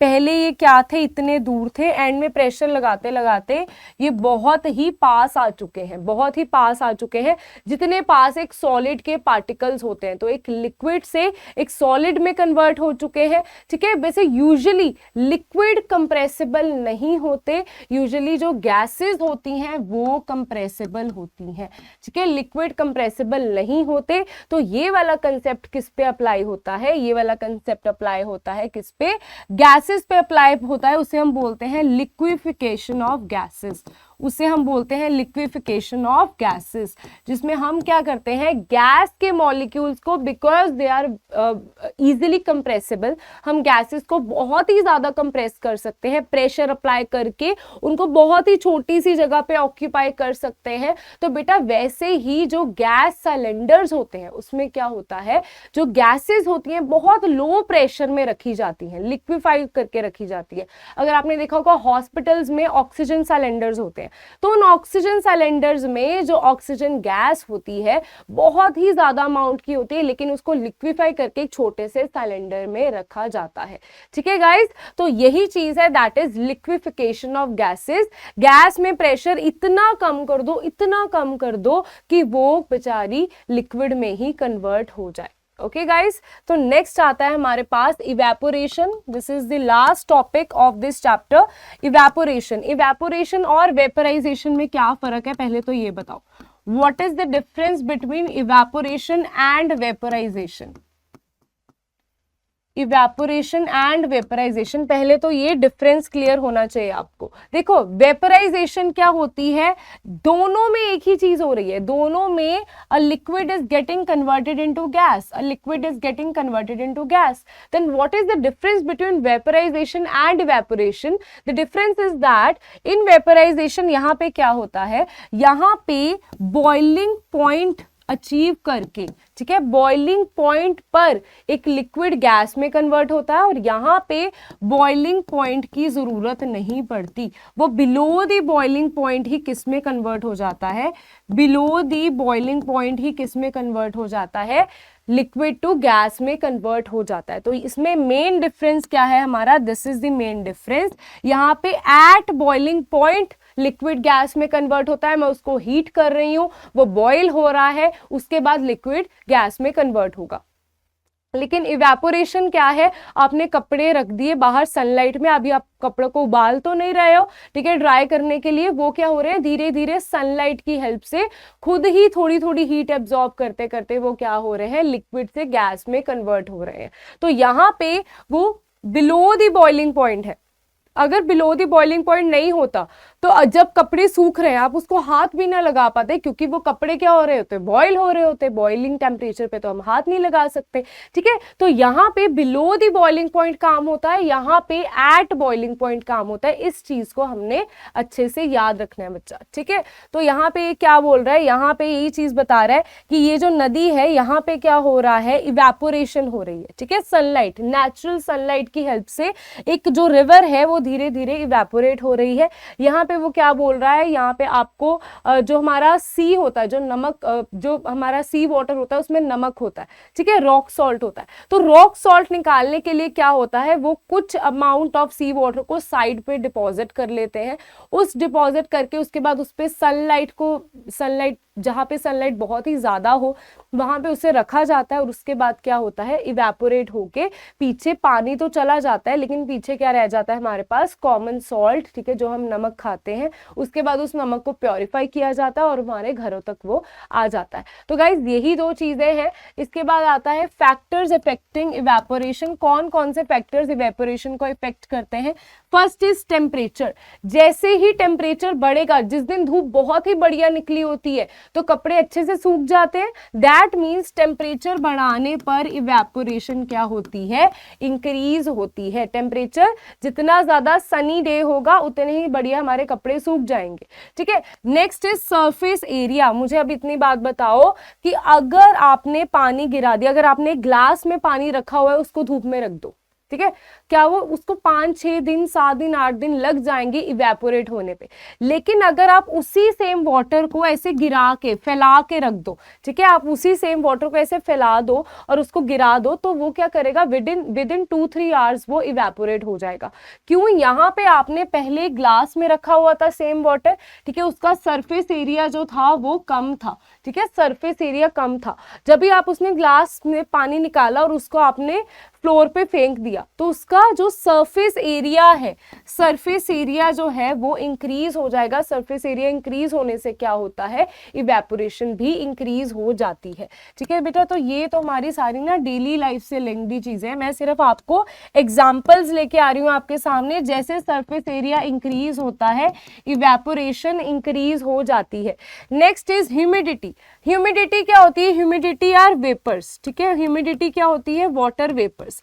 ह्यूमिड क्लाइमेट क्या होता है, जब बहुत ही ज्यादा मॉइस्चर आ जाता है हमारे एटमॉस्फेयर में, वाटर वेपर्स बहुत ज्यादा हो जाते हैं। और इवेपोरेशन में होता क्या है, इवेपोरेशन में वाटर वेपर्स ही बनते हैं, ठीक है, वाटर वेपर्स ही फॉर्म होते हैं। ठीक है, तो बेटा जब कोई चीज ऑलरेडी है, ठीक है, जब ऑलरेडी बहुत ज्यादा सिलेबस है आपके, ठीक है, केमिस्ट्री में बहुत सिलेबस ऑलरेडी है, तो हम एक्स्ट्रा चैप्टर्स को क्यों ऐड करेंगे। वही सेम चीज है, जब ऑलरेडी एटमॉस्फेयर के पास बहुत सारे वाटर वेपर्स हैं, तो वो क्यों एक्स्ट्रा वेपर्स को ऐड करेगा। ठीक है, जब already extent of water vapour is high in atmosphere due to humidity, तो वहां पे इवेपोरेशन का रेट जो है वो कम हो जाएगा। क्यों कम हो जाएगा, क्योंकि अभी और वाटर वेपर्स एटमॉस्फेयर में रखने की क्षमता नहीं है। वो कहता है जितने वाटर वेपर्स हैं that are enough for me, इसलिए इवेपोरेशन का रेट स्लो डाउन हो जाता है जब भी मॉइस्चर आ जाता है। इसीलिए जब भी बारिशों का मौसम होता है, ह्यूमिड क्लाइमेट हो जाता है, तो हमारे जो कपड़े हैं वो इतनी इजिली नहीं सूखते। What is the reason, already water vapours हैं, तो और वाटर वेपर्स की जरूरत नहीं है एटमॉस्फेयर को। Next is wind speed. जैसे ही बेटा हवा का झोंका आता है, जितनी तेज हवा चलेगी उतना बढ़िया तरीके से कपड़े सूखेंगे। ठीक है, आपने दिमाग में एक कंसेप्ट लेके चलना है कि आपने को कपड़े सुखाने हैं, तो आपको ये चारों चीजें अच्छे से याद रह जाएंगी कि जैसे ही विंड स्पीड जो है वो ज्यादा होती है, इवेपोरेशन का रेट इंक्रीज हो जाता है। जितनी ज्यादा हवा चलेगी, अरे आज कितनी बढ़िया हवा चल रही है, चलो आज कपड़े सुखा देते हैं। क्यों, क्योंकि जितनी बढ़िया विंड स्पीड होगी उतनी ही ज्यादा क्या होगी, इवेपोरेशन रेट इंक्रीज हो जाएगा। तो इसका क्या कंक्लूजन निकलता है, हमेशा temperature, surface area and wind speed तीनों से इवेपोरेशन का रेट इंक्रीज ही हो रहा है। बस जब ह्यूमिडिटी इंक्रीज हो रही है तब इवेपोरेशन डिक्रीज हो रही है, that is the only difference. बाकी सब में क्या हो रहा है, इवेपोरेशन रेट इंक्रीज ही हो रहा है। ओके गाइस, तो नेक्स्ट आता है हमारे पास, ये कुछ चीजें हैं जो इसकी एप्लीकेशन है, उसको हम देख लेते हैं। एप्लीकेशन क्या है इसकी, spirit on our hand causes cooling. आपने एसीटोन जैसे हमारा नेल पेंट रिमूवर है, आपने उसको क्या करना, हाथ में रखना, तो आपको ऐसा लगेगा ठंडक सी फील होगी। वो ठंडक क्यों फील होगी, इसको ट्राई करके देखना, और बहुत सारे बच्चों ने करा भी होगा। ठीक है, ये क्यों ठंडक सी फील होती है, ठंडक फील होती है because of latent heat of vaporisation. ठीक है, लेटेंट हीट ऑफ वेपोराइजेशन की वजह से ये चीज फील होती है। तो बेटा लेटेंट हीट ऑफ वेपोराइजेशन क्या कहती है, जब भी किसी चीज को एक स्टेट से दूसरी स्टेट में कन्वर्ट हो रहा है। यहाँ पे एसीटोन जो नेल पेंट रिमूवर है उसको गैस बन के उड़ जाना है, लिक्विड से गैस में कन्वर्ट होना है, एक स्टेट से दूसरी स्टेट में उसको कन्वर्ट होना है। एक स्टेट से दूसरी स्टेट में कन्वर्ट होने के लिए क्या करेगा, वो लेटेंट हीट ऑफ वेपोराइजेशन को छीन लेगा। कहां से छीनेगा, बिकॉज हमारी बॉडी का कुछ टेम्परेचर होता है, हमारी बॉडी पे पड़ा है, तो जिस भी सरफेस पे वो जाएगा उस सरफेस से उस हीट को छीन लेगा। इस लेटेंट हीट को, वेपोराइजेशन को वो छीन लेगा। क्योंकि पहले में लेटेंट हीट ऑफ वेपोराइजेशन आपको हीट प्रोवाइड करनी थी, बर्नर के थ्रू प्रोवाइड कर रही थी। अभी यहाँ पे कोई बर्नर तो है नहीं, तो हमारी body he latent heat of vaporisation provide करने का काम करेगी। जब भी कोई लिक्विड गैस में कन्वर्ट होता है उसे लेटेंट हीट ऑफ वेपोराइजेशन चाहिए ही चाहिए, और यहाँ पे वो लेटेंट हीट ऑफ वेपराइजेशन हमारे हाथ से लेता है, लीविंग आवर हैंड्स कूल, इसीलिए हमारे हाथ जो है वो कुछ टाइम के लिए ठंडे हो जाते हैं। ओके, नेक्स्ट इज जिस एरिया पे वो एसीटोन पड़ेगा। नेक्स्ट इज जो हमारा मटका है, कीप द वाटर कूल। जो मटके होते हैं, हमने देखा है कि मिट्टी के जो मटके होते हैं उसमें पानी ठंडा रहता है। इसके पीछे कौन सा साइंटिफिक लॉजिक है कि मटके में पानी ठंडा कैसे है? ठीक है, मटका हमने धूप में रखा हुआ है तो वो तो पानी ठंडा नहीं होना चाहिए, वो तो पानी गर्म हो जाना चाहिए। अगर आप स्टील के ग्लास में रख देते हो, प्लास्टिक बॉटल में पानी रख देते हो तो वो ठंडा नहीं रहता, वो गर्म हो जाता। अभी तो सर्दियां चल रही हैं, लेकिन गर्मियों में सनलाइट में अगर आप रख दोगे तो वो पानी गर्म हो जाएगा, वो ठंडा नहीं रहेगा। तो यहाँ पे कौन सा कंसेप्ट बेटा अप्लाई होता है? देखो, बीच में पड़ा है पानी, ठीक है, बीच में क्या है? पानी पड़ा है। तो पानी मटके के पोर्स के थ्रू बाहर आ जाएगा। पानी क्या करेगा? मटके के पोर्स के थ्रू यहाँ पे क्या आ जाएगा? पानी आ जाएगा ऑल ओवर दी मटका, और मटका क्या हो जाएगा? गीला हो जाएगा। ठीक है, वेट हो जाएगा, मटका गीला हो जाएगा। तो यहाँ पे बेटा क्या होगा? मटका गीला होगा तो यहाँ पे बेटा क्या आएगी? सनलाइट आ रही है। क्या आ रही है? सनलाइट आ रही है। और सनलाइट इस मटके का जो गीला हुआ है ये क्या करेगी? उसको वेपराइज कर देगी, लिक्विड को गैस में कन्वर्ट कर देगी। ठीक है, वही सेम कंसेप्ट होगा जब लिक्विड गैस में कन्वर्ट होगा सनलाइट की वजह से, तो यहाँ पे लेटेंट हीट ऑफ वेपराइजेशन तो उसे फिर भी चाहिए होगी। और इस बार कौन शिकार बनेगा लेटेंट हीट ऑफ वेपराइजेशन का? ये मटका उस चीज का शिकार बनेगा। और ये जहाँ पे जो पानी बाहर आता है, पोर्स के थ्रू पानी बाहर आता है, वो तो वेपराइज हो जाएगा, पीछे जो हमारा मटका है वो ठंडा हो जाएगा। रीजन क्या है? लेटेंट हीट ऑफ वेपराइजेशन मटके से छीन के ले जाएगा, और क्योंकि ये चीज ठंडी हो जाएगी तो इसके अंदर वाला पानी भी ठंडा हो जाएगा, उसका टेम्परेचर भी कम हो जाएगा। ये वाला कंसेप्ट यूज किया जाता है किसमें? मटके में। ठीक है, ओके, तो इसमें बोलते हैं कि बहुत ही बढ़िया इसमें ठंडा पानी रहता है और बहुत ही बढ़िया होता है हमारी हेल्थ के लिए। कुछ केमिकल ज्यादा नहीं जाते हमारे अंदर, काफी बढ़िया होता है हमारी हेल्थ के लिए। ठीक है, हमारे जो एंसेस्टर्स थे वो तो ऐसे ही पानी पीते थे तो बहुत ही बढ़िया रह जाता था उनके लिए। Why we sprinkle water on ground in hot summers day? तो बेटा क्या बोल रहे हैं कि जब बहुत ही ज्यादा गर्मी होती है तो हम क्या करते हैं? हम पानी को स्प्रिंकल कर देते हैं, ठीक है, ग्राउंड पे। What is the reason? जब आप ग्राउंड पे पानी को स्प्रिंकल करोगे, यहाँ पे तो रेन वाटर इन्होंने दिखाया हुआ है, तो सपोज कर लो आपने पानी स्प्रिंकल करा है, तो बेटा यहाँ पे क्या होगा? सनलाइट आएगी अगेन।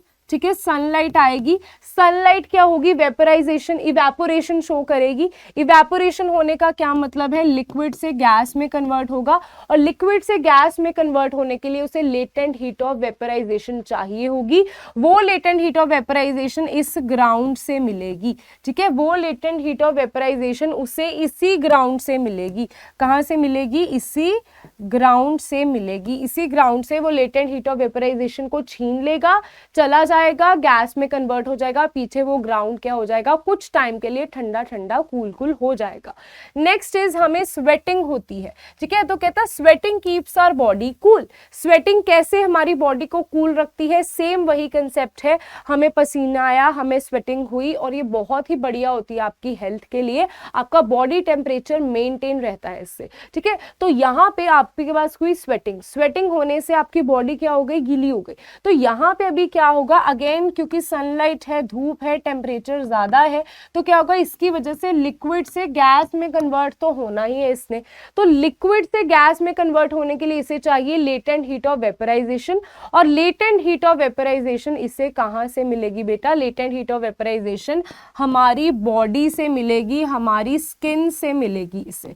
ठीक है, तो ये हमारी बॉडी से, स्किन से लेटेंट हीट ऑफ वेपराइजेशन को ले जाएगा, और हमें स्वेटिंग की वजह से ठंडा ठंडा फील होगा। ठीक है, हमें स्वेटिंग की वजह से ठंडा ठंडा फील होगा, इसलिए स्वेटिंग होना बहुत ही जरूरी है। ठीक है, स्वेटिंग होना बहुत जरूरी है। Next is cotton clothes are better than synthetic clothes in summer. वही चीज है, कॉटन क्लोथ्स क्यों बेटर होते हैं than synthetic clothes? Because cotton clothes जो होते हैं गुड एब्जॉर्बर होते हैं। ठीक है, एब्जॉर्ब कर लेते हैं पानी को बहुत अच्छे तरीके से। तो अगर आपको स्वेटिंग हो रही है तो वाटर को एब्जॉर्ब करेंगे, खुद क्या हो जाएंगे? खुद भी क्या हो जाएंगे? वेट वेट हो जाएंगे, गीले हो जाएंगे। अगर वो लिक्विड स्टेट में कन्वर्ट हो चुके हैं वो कॉटन क्लोथ्स, तो अभी ये लिक्विड से गैसियस स्टेट में जाएंगे। लेटेंट हीट ऑफ वेपरेशन उनको चाहिए, वो इनको कहाँ से मिलेगी, हमारे क्लोथ से मिलेगी। वो छीन के ले जाएंगे लेटेंट हीट ऑफ वेपराइजेशन, वो हमारी बॉडी से एक्चुअल में छीन के ले जाएंगे और फिर से हमें ठंडा ठंडा फील होगा।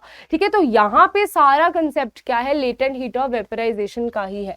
Tin saucer is better than tin cup. अभी देखो चाय अगर बहुत ही ज्यादा गर्म है तो हम क्या करते हैं, उसे सॉसर में यहाँ पे रख लेते हैं, जो यहाँ पे प्लेट सी दी होती है वहां पे हम इसको चाय को रख लेते हैं। क्योंकि बेटा जैसे ही सरफेस एरिया इंक्रीज होता है, जैसे ही सरफेस एरिया इंक्रीज होता है वहां पे क्या हो जाती है, इवेपोरेशन जो रेट है, इवेपोरेशन रेट भी बढ़ जाता है। ठीक है, इवेपोरेशन रेट बढ़ने का क्या मतलब है बेटा, इवेपोरेशन रेट बढ़ने का ये मतलब है कि जैसे ही सरफेस एरिया बढ़ जाता है तो यहाँ पे क्या होता है, एक एक मॉलिक्यूल को क्या मिलती है, वो ठंडक मिलनी शुरू हो जाती है और हमारे पास जो बहुत गरम गरम चाय है, बहुत ही ज्यादा गरम है, वो एक नॉर्मल टेम्परेचर पे आ जाती है ताकि हमारे पीने के लायक हो जाए।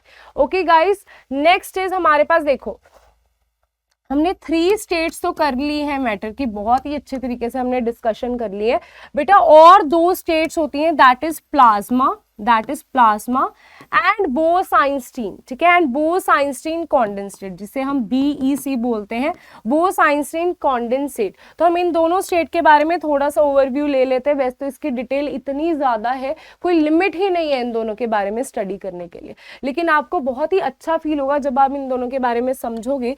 बेटा देखो प्लाज्मा क्या होता है, प्लाज्मा ना हमारे सन में पाया जाता है। ठीक है, सन एंड स्टार्स में ये वाली स्टेट बहुत ही इजीली पाई जाती है, बहुत ही कॉमन स्टेट है वहां पे ये। क्यों? क्योंकि वहां पे देखो हर चीज हमारे पास किस चीज से बनी होती है, एटम से बनी होती है।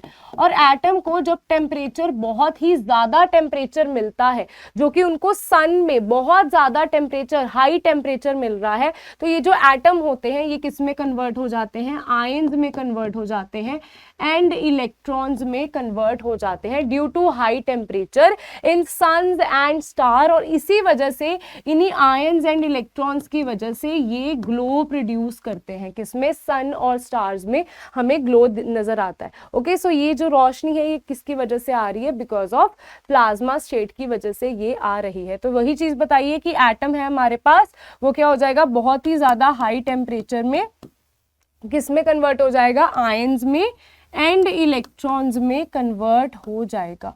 ठीक है, तो नेक्स्ट इज हमारे पास कहता, ये तो मैंने बात बता दी आपको कैसे ये नेचुरली पाई जाती है, लेकिन हमारी धरती पे हम इसको कैसे बना सकते हैं, हम इसको कैसे बना सकते हैं, बहुत ही ज्यादा लो प्रेशर पे, बहुत ही कम प्रेशर पे एक डिस्चार्ज ट्यूब में, जिसमें बहुत कम प्रेशर हो, उसके थ्रू इलेक्ट्रिसिटी को पास करो तो आपके जो एटम्स हैं वो किसमें ब्रेक हो जाएंगे, एटम ब्रेक हो जाएंगे, आयंस एंड इलेक्ट्रॉन्स में ब्रेक हो जाएंगे और हम आर्टिफिशियली प्लाज्मा स्टेट को बना सकते हैं। आप बोलोगे मैम अच्छा इतनी बड़ी चीज कर सकते हैं हम? हाँ, हम बिल्कुल कर सकते हैं और ये चीजें की भी जाती है। अगर आप यहाँ पे देखो इस तरीके के आपने बहुत सारे कैफेज में, आजकल तो बहुत ही ट्रेंडिंग है, शॉप्स के बाहर, कैफेज में, हर जगह पे कुछ इस तरीके की आपको नियॉन ट्यूब्स मिलती हैं। ठीक है, ये किसका कमाल है, ये ग्लो ऐसे क्यों कर रही है, this is because of plasma. ये ग्लो क्यों कर रही है, that is because of plasma state only. Plasma state की वजह से हम ये सुंदर सुंदर जो हमें कैफे के बाहर इनके इतने चमकते हुए बोर्ड नजर आते हैं, ये किसकी वजह से आते हैं, साइंस की वजह से, प्लाज्मा स्टेट की वजह से, फिजिक्स की वजह से, है ना, साइंस, फिजिक्स, केमिस्ट्री, सारा mix. Then there is second, last state is Bose Einstein condensate. बेटा बोस-आइंस्टीन कॉन्डेंसेट देखो, ये हमारे पास थे सत्येंद्र नाथ बोस थे, जो इंडियन साइंटिस्ट है, एंड ये थे हमारे पास आइंस्टीन, है ना। आइंस्टीन को तो हम सब जानते हैं, लेकिन बच्चे सत्येंद्र नाथ बोस जी को नहीं जानते। वो क्या है, महान इंडियन फिजिसिस्ट थे। उन्होंने क्या किया था, बहुत ही माइंड बहुत ही शार्प था उनका, है ना। तो उन्होंने बहुत बढ़िया कैलकुलेशंस करी थी उन्होंने बहुत बढ़िया कैलकुलेशंस करी थी और उन्होंने वो कैलकुलेशंस आइंस्टीन को भेजी थी कि आप इन कैलकुलेशंस को देखो, क्योंकि आइंस्टीन को उन्होंने बोला था कि आप इसको जर्मन लैंग्वेज में ट्रांसलेट करो, राइट। तो उन्होंने उसको ट्रांसलेट करा, आइंस्टीन काफ़ी ज़्यादा इंप्रेस हो गए थे उनकी इस कैलकुलेशन की वजह से। तो आफ्टर दैट आइंस्टीन ने भी इस चीज़ को बोला कि जो बोस जी ने, सत्येंद्रनाथ बोस जी ने जो फिफ्थ स्टेट को लेकर जो प्रिडिक्शन करी है, ठीक है, जो फिफ्थ स्टेट के बारे में बताया है, उन्होंने भी अग्री करा वो चीज़ और उन्होंने उस चीज़ को फर्दर लेके गए, उन्होंने फर्दर उस पर कैलकुलेशंस करी, क्योंकि इन दोनों ने ये चीज़ हाँ कर दी थी कि हाँ कोई ना कोई फिफ्थ स्टेट तो एग्जिस्ट करती है। आफ्टर सम ईयर्स 3 साइंटिस्ट थे, उन्होंने इन्हीं कैलकुलेशन के बेसिस पे एक स्टेट को डिस्कवर किया, that is Bose Einstein condensate, जिसका नाम है बोस आइंस्टाइन कॉन्डेंसेट, ठीक है। ये है हमारी फिफ्थ स्टेट ऑफ मैटर।